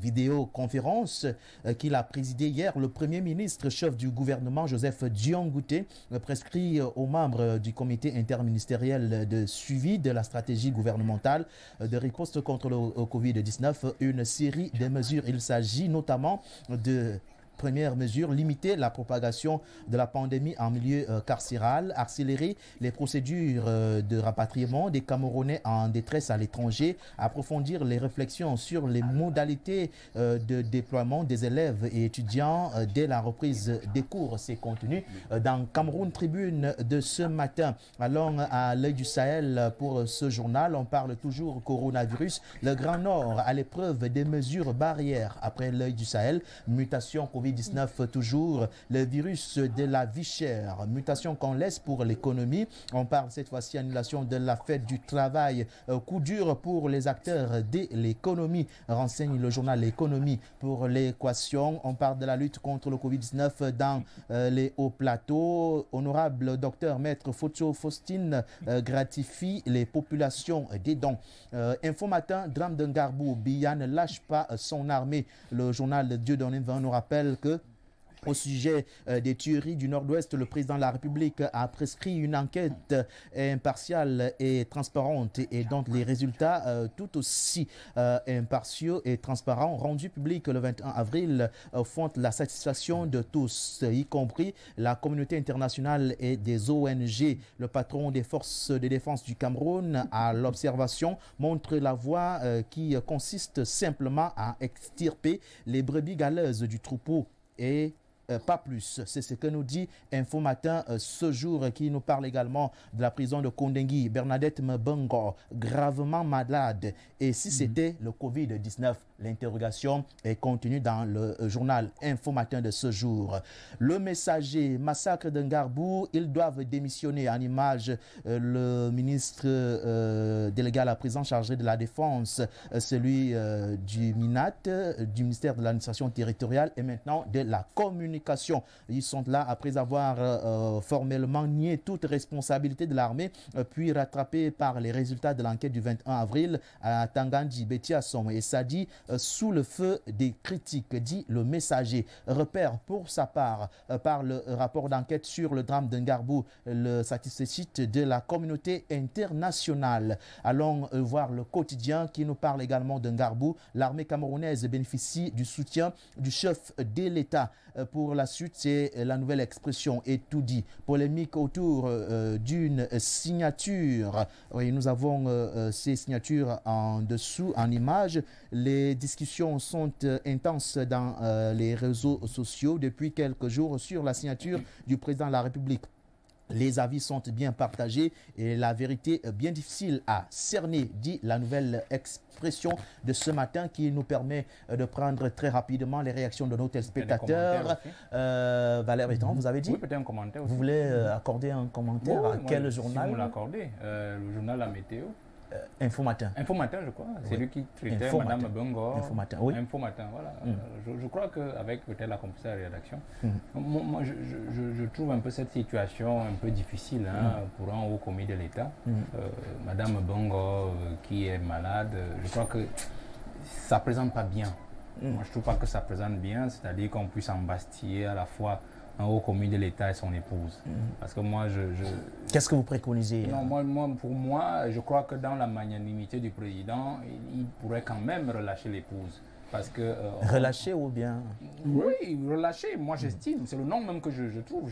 Si je dis la relaxer, c'est comme si elle n'avait rien fait. Michel, faut la remettre en liberté parce que le mari et la femme en prison, les enfants restent comment?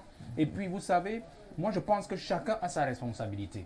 Le président aussi a sa part de responsabilité dans cette affaire-là. Parce que je me souviens, il y a un peu plus de 10 ans, des journalistes de Grand Acabit ont dénoncé la gabégie de ce ministre-là. Il était encore, je crois, directeur du cabinet civil avant d'être DGSN et tout ça. Le président a laissé faire. Donc pour moi, il est aussi comptable de ce qui est arrivé, ce que ce monsieur a fait. Parce qu'il a laissé longtemps au pouvoir faire ce qu'il avait à faire. Et pourtant, il avait les moyens et les informations de savoir qu'il était en train de vaquer à gauche ou bien alors à contre-courant de cette affaire-là. Donc lui, peut-être aussi, il a commis l'erreur, c'est d'impliquer son épouse dans ses affaires de management, des choses publiques. C'est-à-dire en gagnant peut-être des marchés, comme on dit. Hein, comme on dit, je n'ai pas dit que c'est la vérité. Mais si elle se retrouve là, mais je pense que le président de la République pourrait quand même effacer ça. Ça ne présente pas bien pour le président qui est un père et qui est aussi un père de famille.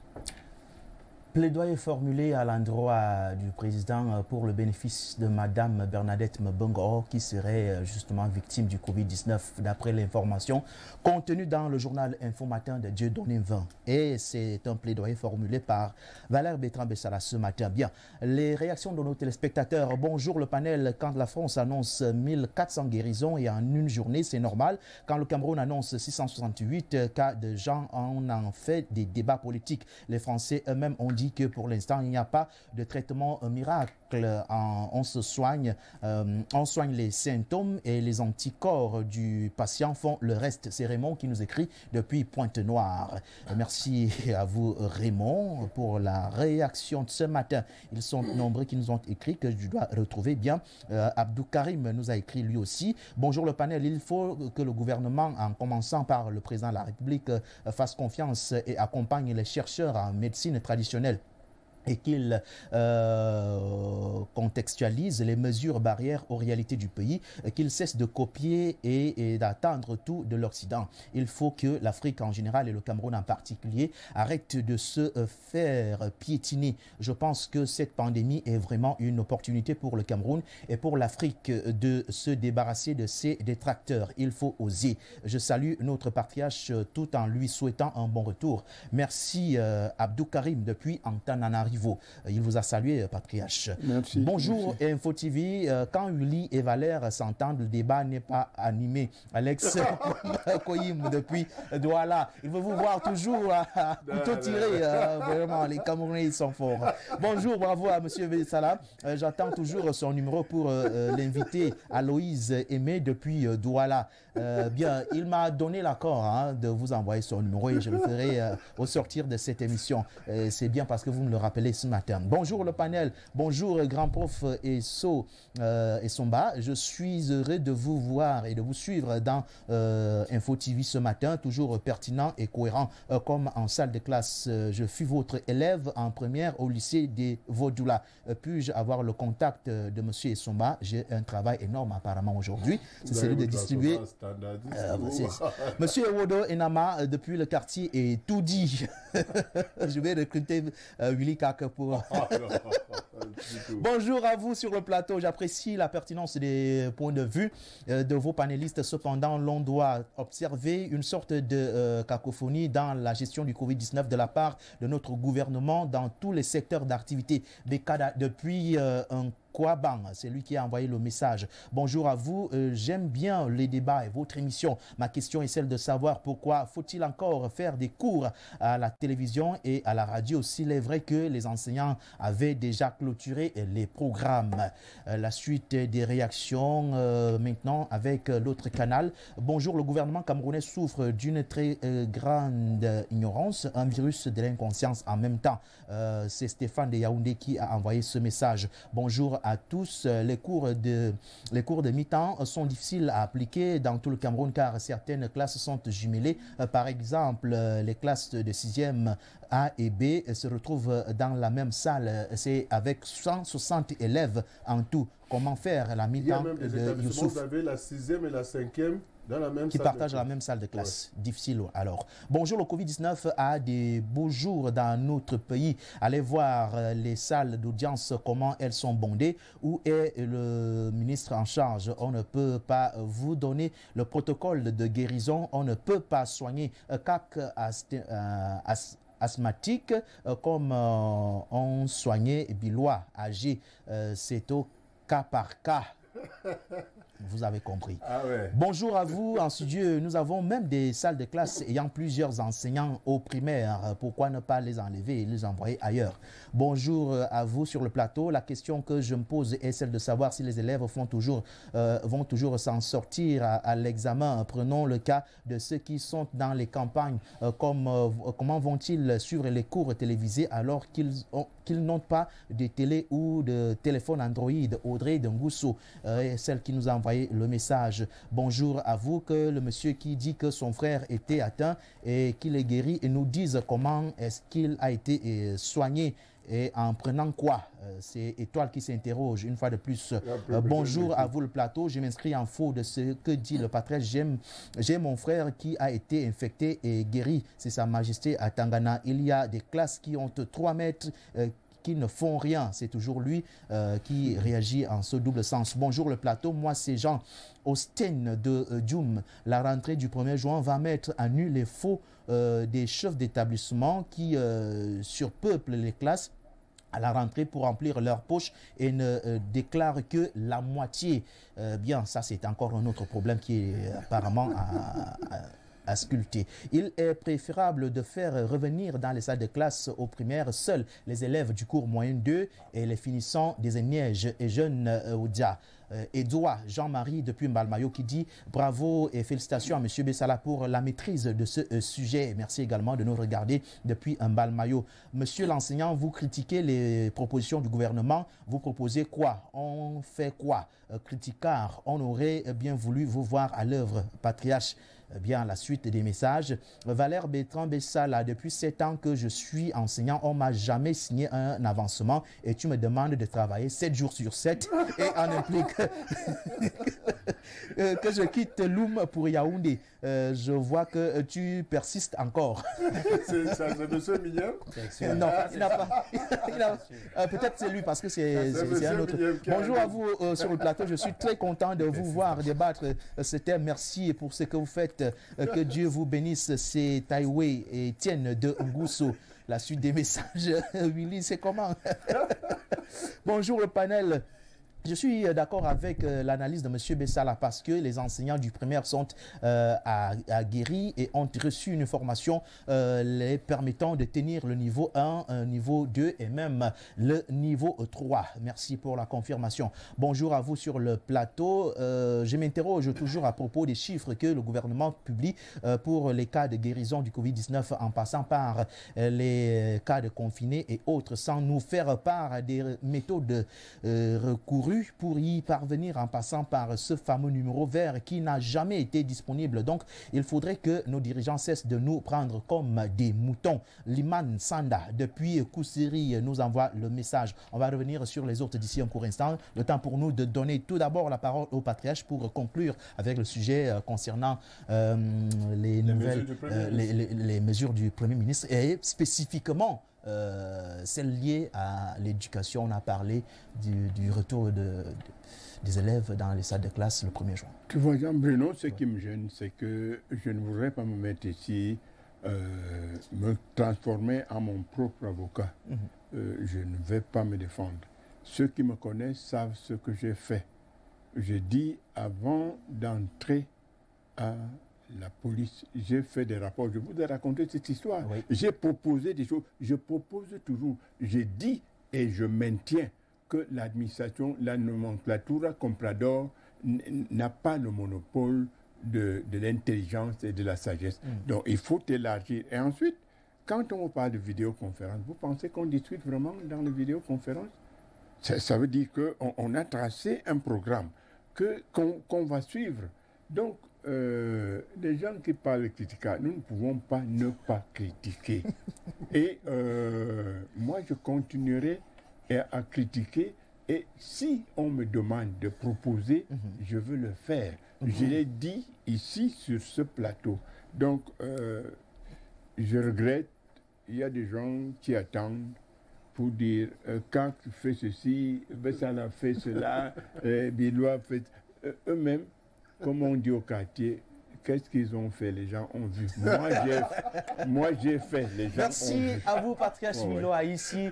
Chers téléspectateurs, je dois vous le dire pour le rappeler ici que nous reviendrons sur le thème concernant le retour des classes au Cameroun parce que même en off, beaucoup de choses ont été dites ici qui devraient, ma foi, être relayées et peut-être aussi implémentées pour voir les mesures beaucoup plus efficaces qui feront à ce que nous n'ayons pas une année tordu concernant le résultat de certains de nos apprenants. Bien.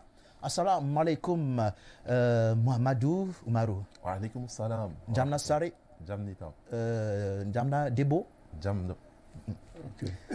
Continue. Bien. La suite. Jamna. Jambandou. Jamnita.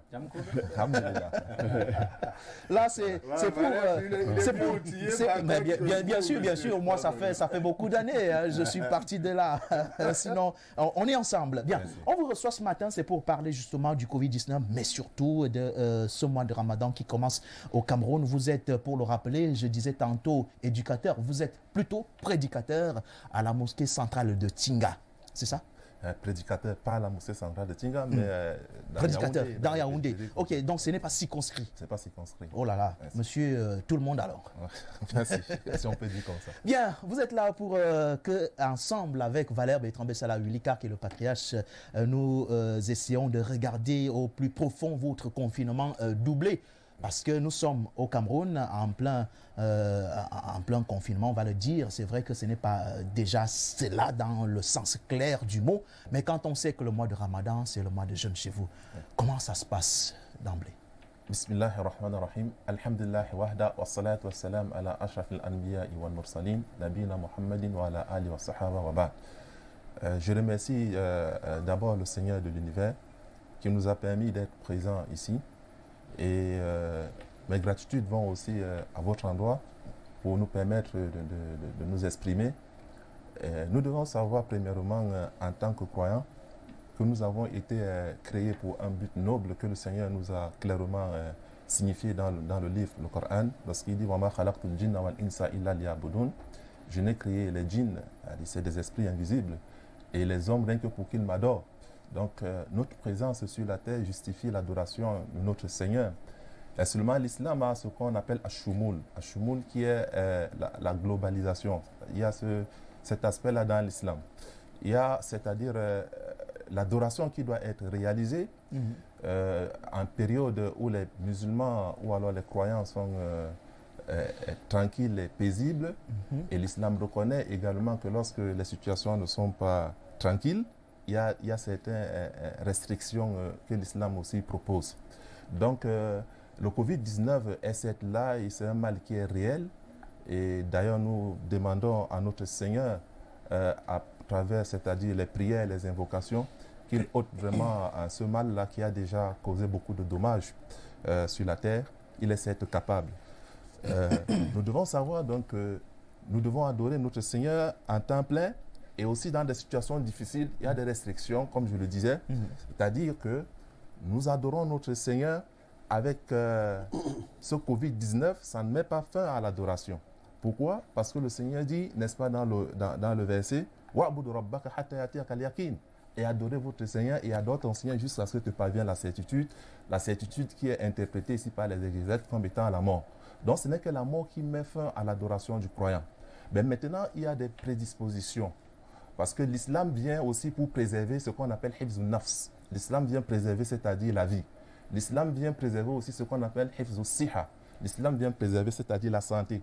De ce point de vue, 15 siècles avant, l'islam nous a, c'est-à-dire enseigné comment est-ce qu'on peut se comporter dans des situations comme celle-ci, en présence de pandémie et même après.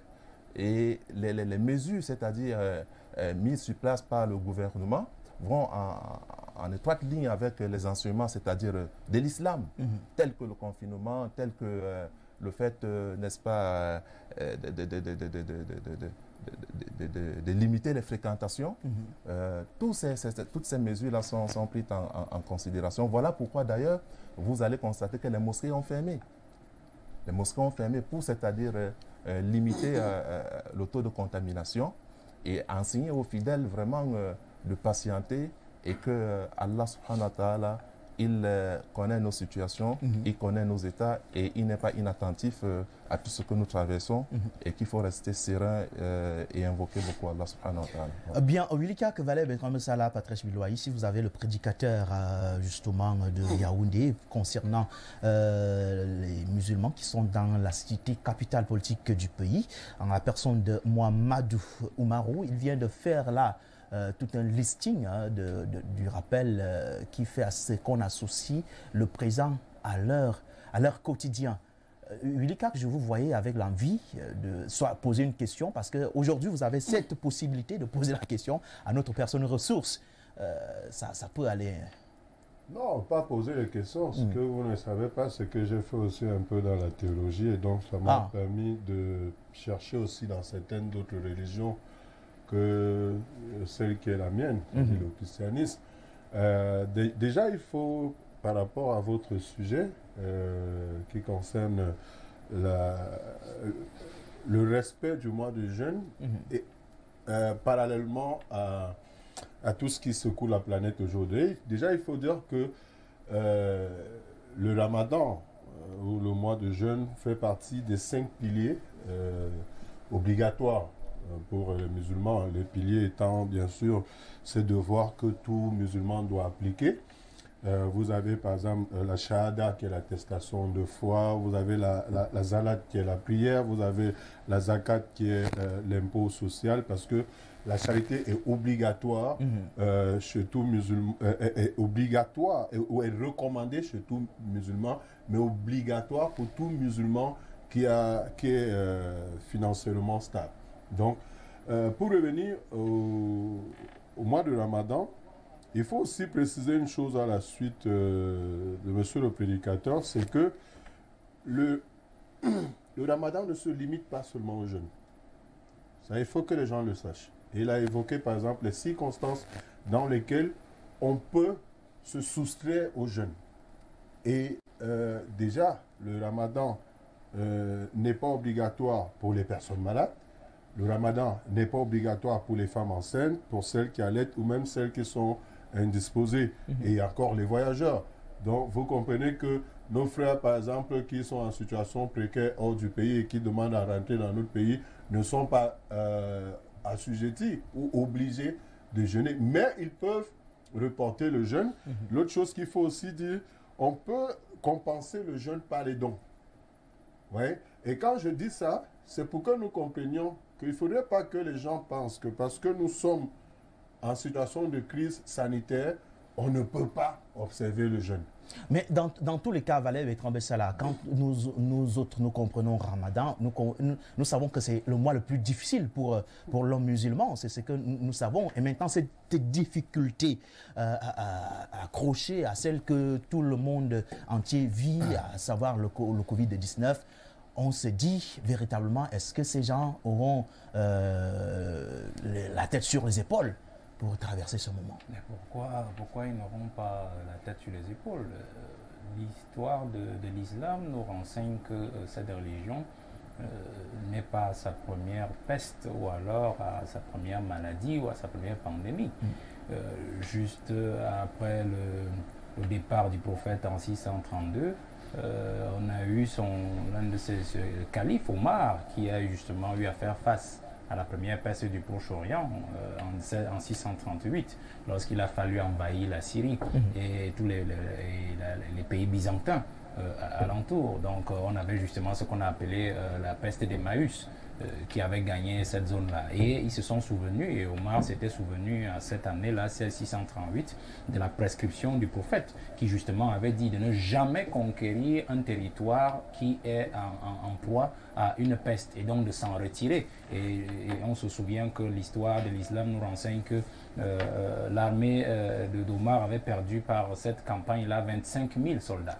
25 000 soldats, et l'un des généraux même avait voulu résister à cela, mais il a dû rappeler ses troupes des territoires byzantins. Donc voilà l'histoire de la peste. Cette même peste, après le Proche-Orient, s'est aussi manifestée en Palestine en 723, Et on a toujours eu cette logique-là qui avait été observée, puisqu'en fait, il avait été question de convoquer la tribu du prophète, c'est-à-dire les Kouraïch, pour qu'il rappelle. Et il rappelle au général et au calife, effectivement, à toute son armée, les prédictions du prophète. Donc l'islam n'est pas à sa première peste ni à sa première pandémie.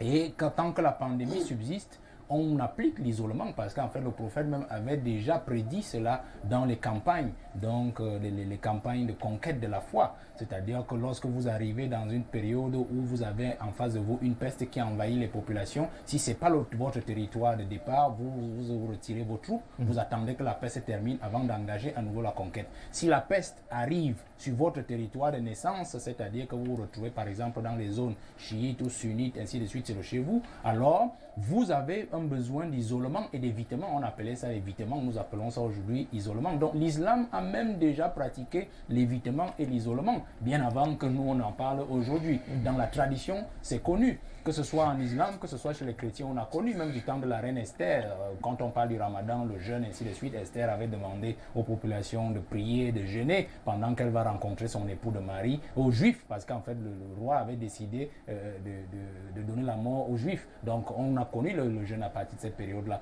Donc l'islam connaît l'évitement, l'islam connaît l'isolement. Et si l'islam connaît donc l'isolement, l'islam connaît aussi les méthodes pour pouvoir résister et jeûner pendant l'isolement.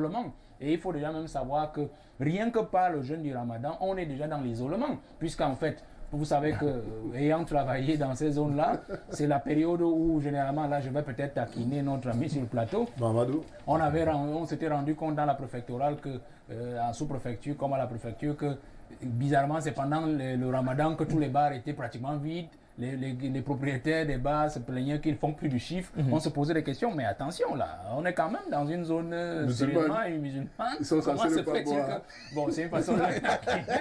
Donc, c'est pour dire qu'en fait, le ramadan, au-delà de tout ce que M. Kaf venait de dire, c'est aussi une période d'isolement, c'est-à-dire qu'on fait moins de gestes. On ne sort pas beaucoup parce qu'on ne doit pas dépenser assez d'énergie. Parce que quand vous dépensez assez d'énergie, même le commerçant, il sait qu'il sort au matin quand le soleil ne s'est pas encore levé, il se couche là dans sa boutique. Quand même vous arrivez à la boutique, il vous tend juste le doigt sur la marchandise parce qu'il ne faut pas qu'il bouge beaucoup. Donc en fait, c'est déjà connu, c'est une façon de sourire un peu, mais de dire qu'on connaît l'isolement de ce côté, on connaît l'évitement de ce côté. Ils sauront résister à cela. Et puis je crois aussi que c'est une bonne chose aussi parce que les pluies arrivent bientôt dans la zone septentrionale. Même si le Covid est déjà un peu maîtrisé de ce côté, mais il y a un premier cas qui a été déclaré dans la région du Nord il y a une semaine. Donc le ramadan va contribuer aussi à mieux confiner les populations, à mieux les garder chez elles et à nous éviter le pire là-bas parce que bientôt c'est le froid et ainsi de suite. On imagine que comme le Covid aime aussi un peu. Alors Patrice, on va dire quoi? Nous sommes dans une chanson connue par cœur. Lorsque je vous écoute, je suis un peu embêté. Je suis embêté parce que les religions face à un danger, à un ennemi comme celui dont nous parlons aujourd'hui, vous demandent de prier. Mais bon Dieu, c'est Dieu qui connaît tout. Comment a-t-il laissé le chorus, votre Covid-19, envahir le monde? Et c'est Dieu qui veut qu'on l'adore. C'est-à-dire, le type est plein de lui-même. Sinon, si vous ne lui dites pas de belles choses, il se fâche. Non. C'est pour ça que je dis que le Dieu des religions abrahamiques, leur Dieu n'existe nulle part. Parce que voilà le moment de dire aux gens comment il faut éviter. Effectivement, le jeûne, une bonne chose. Le confinement, une bonne chose. Mais ce n'est pas la prière. C'est des actes concrets. Et je voudrais qu'on habitue les Africains à cela. Au lieu d'invoquer la Vierge Marie de Jésus ou bien à Allah, lorsque vous avez affaire à un ennemi que vous avez identifié. Et donc, pour moi, la relation entre la lutte contre le Covid-19 et le ramadan et le jeûne, je ne vois pas. Je ne vois pas de relation. Vraiment. D'accord, on vous a compris, patriarche. Bonjour à vous sur le plateau. Moi, je suis un malade du Covid-19, dépisté depuis le 3 avril. Jusqu'ici, je ne bénéficie pas de prise en charge. On m'a mis en quarantaine chez moi et tous les jours, je subis la maladie sous le contrôle des médecins qui appellent juste pour savoir mon état de santé, sans réellement m'administrer un vrai traitement. Alain depuis Vogada. Non, mais Jean-Bruno, oui. Attention, là on parle quand même de quelqu'un qui est... il faut qu'on évoque ce cas-là, il faut qu'on le prenne au sérieux. Et ça nous ramène à ce qu'on disait tout à l'heure. Voilà une personne, si on avait le protocole de guérison, on pouvait aider. On pouvait... Non. Comment? La meilleure façon de l'aider, c'est que la personne décline son nom, son identité, donne son numéro de téléphone et nous on peut faire le reste pour saisir au ministre de la Santé. C'est tout. On s'en occupe. Ben voilà possible. On n'est pas des médecins. La procédure de saisir du ministre de la Santé n'est pas facile. J'ai comme l'impression que vous avez raté votre vocation. Vous êtes médecin. Bonjour Info TV, bonjour Jean-Bruno Fangono ainsi qu'à tout ton riche panel. Tout est toujours facile pour Valère Bessala qui n'a jamais enseigné pour donner un cours. On doit préparer la leçon. Il ne suffit pas de faire cours, mais de bien dispenser la leçon en question. C'est Charlie depuis Soie qui continue en disant comment Info TV peut encourager les gens à rester sans mesure d'accompagnement. Et la CNPS nous dit qu'il n'y a pas de traitement alors que nos autorités parlent de tout, de plus de 500 guéris. La vérité est de quel côté? Charlie depuis Soa. Bonjour à vous. Si le Premier ministre a peur du ministre de la Justice qui est très mystique, il peut s'attaquer directement à... Justement, à Patriarche, comment vous avez su qui est plus léger? C'est Joseph Miem depuis Loum. Momo est ministre délégué. C'est lui qui envoie le message. Bonjour Info TV. Le bon élève est celui qui a mis à profit le confinement pour une préparation optimale. Le confinement n'exclut pas la tenue des examens. Jules Dessos est celui qui a envoyé le message en question. Bonjour à vous sur le plateau. J'aimerais savoir comment les élèves qui vivent dans des lieux reculés où il n'y a pas d'électricité pourront suivre les cours télévisés. Bien sûr, c'est une question qui est posée depuis. Moi, c'est Aïchatou depuis Mokolo. Je vous remercie d'avoir pensé à nous, les élèves. Oui, merci également à vous, Aïchatou. Notre ami nous écrit depuis Obala. Il dit bonjour le panel, les enseignants vont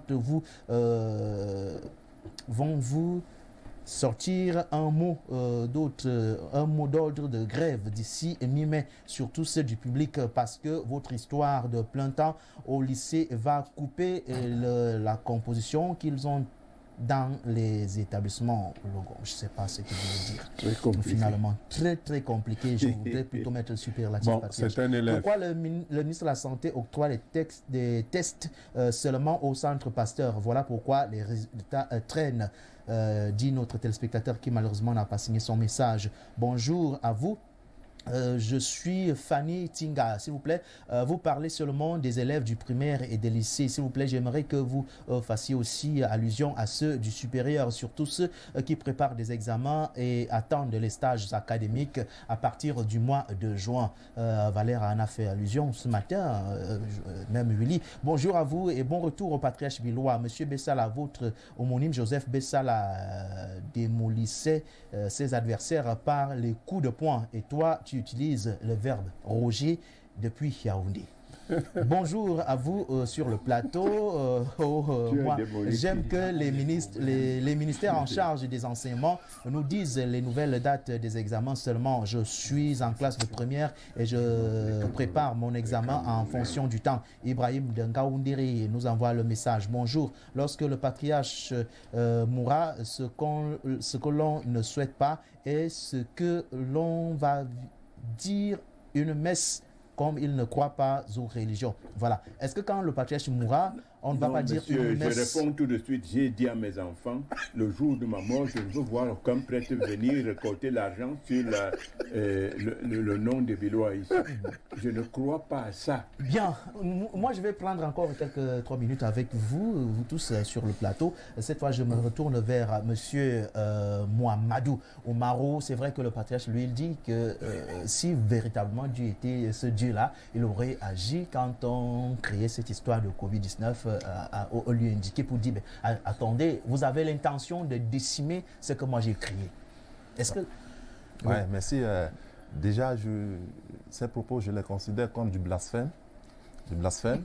Et le Seigneur a répondu dans le livre, le Coran, il dit Zahar al-fasad fil bar wal bahr bima kasabat aydin nas. C'est-à-dire la corruption est apparue sur la mer et sur la terre ferme à cause de ce que les mains des gens ont perpétré.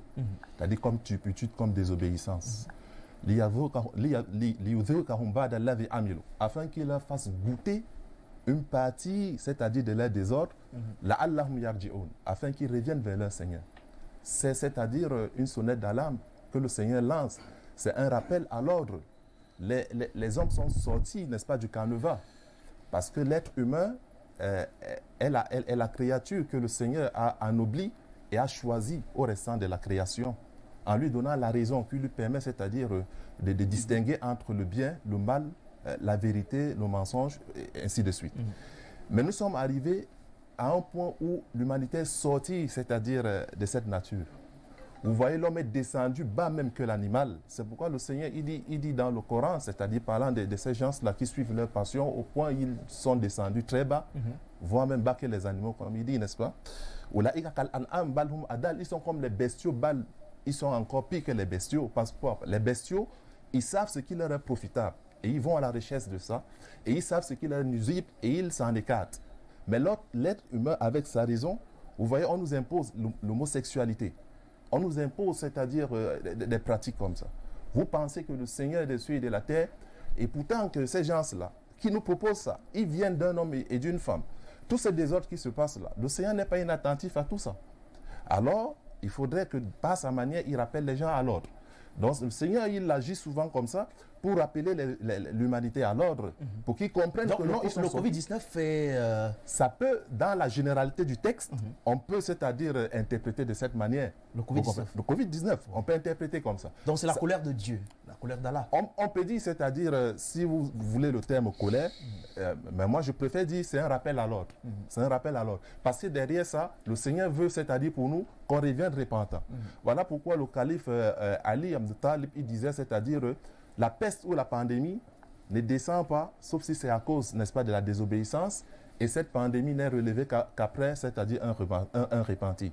Donc il nous incombe, c'est-à-dire de revenir repentant. Ça veut dire que le mois de jeûne qui a commencé... Effectivement, c'est un moyen, c'est une aubaine, c'est-à-dire une occasion, c'est-à-dire pour nous les croyants, de nous montrer, c'est-à-dire repentants, de revenir vers le Seigneur et de corriger, c'est-à-dire ces manquements, la désobéissance vis-à-vis du Seigneur, la désobéissance vis-à-vis, c'est-à-dire des parents, la désobéissance vis-à-vis des aînés. Il faudrait qu'on arrête tout ça, qu'on revienne, c'est-à-dire à l'école première des croyants qui est la soumission, l'obéissance. Et puis, permettez-moi s'il vous plaît, je vais chuter par là. Et puis l'islam ne s'arrête pas, c'est-à-dire aux prières qu'il faut invoquer. Non, l'islam passe aux actes. Parce que le prophète de l'islam, Mohammed sallam, il dit, soignez-vous aux communautés de l'islam, mais soignez-vous à partir, c'est-à-dire des substances illicites. L'islam enseigne, c'est-à-dire à ses fidèles de se soigner. Et s'il enseigne ses fidèles à se soigner, ça veut dire par ricochet que les musulmans s'investissent à connaître des médicaments. Merci. Oui, oui, Patrice, vous prenez la parole. Bon Ramadan à nos compatriotes musulmans, qu'Allah vous facilite le jeûne et vous permet de tirer le plus grand bien. Charlie depuis Soie qui nous salue, ainsi que toute la communauté. Bonjour à vous sur le plateau. Bessala, vous ne venez pas au secours dans vos thèmes, car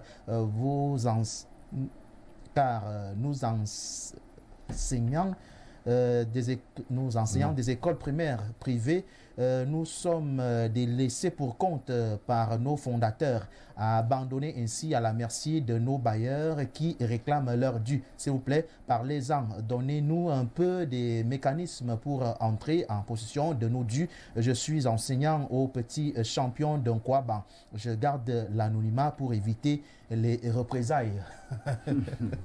Oui, je voulais dire une chose. Vraiment, il faut éviter le genre de mots blasphème, machin, ceci. Je ne crois pas. Je crois à un créateur, au patron du cosmos. J'y crois. Mais qui n'existe pas quand on crée le coronavirus? Non. C'est parce que c'est pas un être humain. Ce n'est pas un être physique. Dieu n'est pas il ne peut pas être un être et être omniprésent. Il faut être clair. Bon, je dis, on a utilisé ce genre de langage pour opposer les chrétiens et les musulmans. Et ça, c'est régulier. Je dis, est-ce que vous pensez que si nous parlons du même Dieu, il y aurait plusieurs religions? Non. Et en plus, je voudrais demander aux prédicateurs, ou je ne sais pas comment vous dites ça, messieurs, vous pensez-vous réellement que si Dieu était ce qu'on nous dit là, tout ce qui se passe, il le serait parce qu'il est fâché, ou bien c'est une leçon? Non. Ce que je veux dire à propos... Et pour sortir, hein, patriarche? Oui, pour sortir, je voudrais dire ceci. Nous avons à faire face à une pandémie.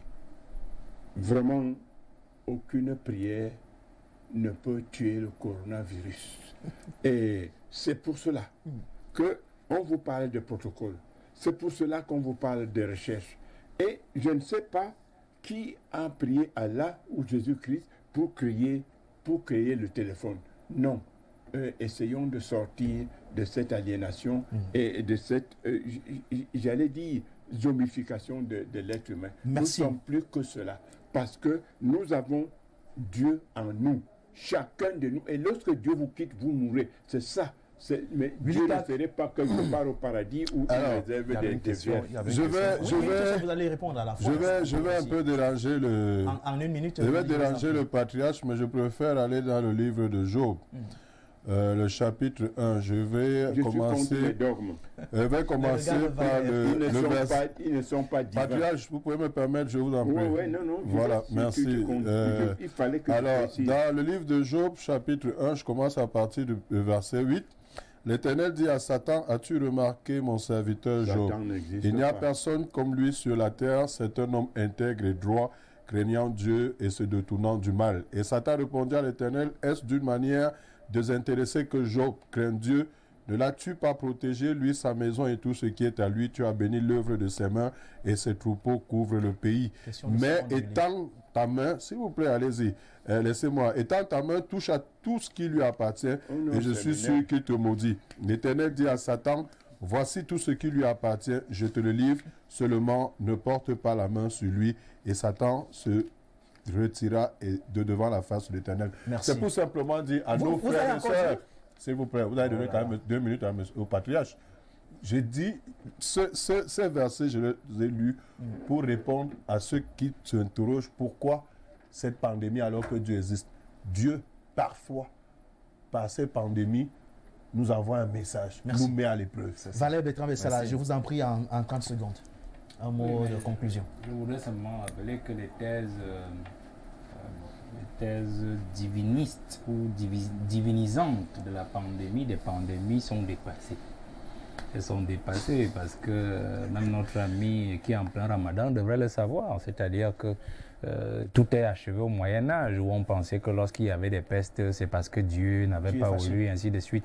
Et d'ailleurs, même les grands penseurs même de l'islam, comme Ibn Abi ou Shaibiya, ou alors Ibn Abi Zargala, ou alors Ibn Khadoun, qui ont pensé et théorisé en fait les pandémies. C'est-à-dire après, par exemple, la peste du Caire en 1323, où Ibn Khaldoun a dû penser, a dû dire aux musulmans, en fait, la peste, c'est aussi d'abord une affaire d'hygiène. Parce que même dans le Coran, je parle maintenant sur votre contrôle, vous savez que même le prophète Mohammed, conseille déjà l'hygiène aux musulmans. C'est-à-dire que le musulman qui n'observe pas les règles d'hygiène, en fait, amène déjà les autres croyants à l'insanité. Et donc, tout musulman doit d'abord comprendre que la première règle de la foi, c'est d'abord l'hygiène. Et d'ailleurs, avant de prier pour parler à Dieu, vous devez d'abord faire vos ablutions. Ça, c'est important. Donc, ça a déjà été dépassé, c'est-à-dire l'affaire où on disait la pandémie, c'est parce que Dieu n'a pas voulu ceci. Il y a les nouvelles thèses et qui sont faites par des grands penseurs, des grands religieux d'Allah, paix et bénédiction sur son nom, qui disent en fait, c'est d'abord l'hygiène et Dieu après. Merci. Les hommes du monde actuellement sont allés au-delà de Sodome et Gomorrhe. Le Covid-19 et la colère de Dieu. Le patriarche doit savoir que chacun est libre de sa pensée. Un mot de conclusion pour ce qui est du coronavirus, le Covid-19. Maintenant que vous êtes en plein mois de jeûne pour le Ramadan, qu'est-ce qu'on dit au sortir de ce mois? On pourra dire adieu le Covid-19? Non, on ne peut pas dire adieu au Covid-19. On ne peut pas déterminer parce que la science revient au Seigneur et nous devons comprendre que le mois de Ramadan, comme nous le disions, c'est une période où le Seigneur accepte les invocations. C'est donc une opportunité pour les croyants de se retourner vers leur Seigneur et d'invoquer et que chacun se répande et qu'ils reviennent repentant vers leur Seigneur. Donc vous n'avez pas foi en votre prière? Elle n'est pas convaincante au départ? Non, pas ça. Quoi? Pas ça. Pourquoi? Je ne comprends pas le pourquoi de cette question aussi. Puisque quand je dois prier, j'ai l'assurance qu'après ça, j'aurai le résultat. Effectivement, il y a cette assurance-là, mais cette assurance-là n'est pas... C'est-à-dire, le croyant doit éviter ce qu'on appelle l'infatuation, en fait. L'infatuation. C'est-à-dire, le croyant, il doit cultiver en lui l'humilité. L'humilité, c'est-à-dire de savoir qu'il reste diminué vis-à-vis, c'est-à-dire de son Seigneur. Merci. Mais à cause de sa foi et les œuvres qu'il produit, il se rapproche de son Seigneur et que par là, n'est-ce pas, le Seigneur peut accorder sa miséricorde. Merci beaucoup à vous, très cher ami Mouhamadou Oumarou, d'avoir usé de votre temps pour venir nous édifier sur le comportement des musulmans en cette période délicate qui coïncide entre coronavirus et bien sûr le mois de jeûne de Ramadan. Merci à vous, Valère Bertrand-Bessala, pour la disponibilité tout au long de la semaine. Patrice Blois ici. Merci. On se dit à lundi. Willy Kak, pareil. Merci, messieurs. Bien évidemment. Merci à toute l'équipe technique, à vous, chers téléspectateurs. Merci pour la fidélité. Je vous en prie et toutes nos excuses également pour vos messages qui arrivent très tardivement. La suite des programmes sur Info Télévision, c'est le journal en langue anglaise d'ici quelques instants. Et puis, celui en langue française à 13h. Celui en langue anglaise, c'est à midi 00. En langue française, c'est à 13h, bien évidemment. N'oubliez pas le grand format à partir de 20h. Une présentation de Carlos Evina. Et puis, c'est Alfred Passib-Kolo qui arrive à 21h dans le cadre de l'émission À vous la parole. Bon début de week-end à tous. Au revoir et à lundi prochain.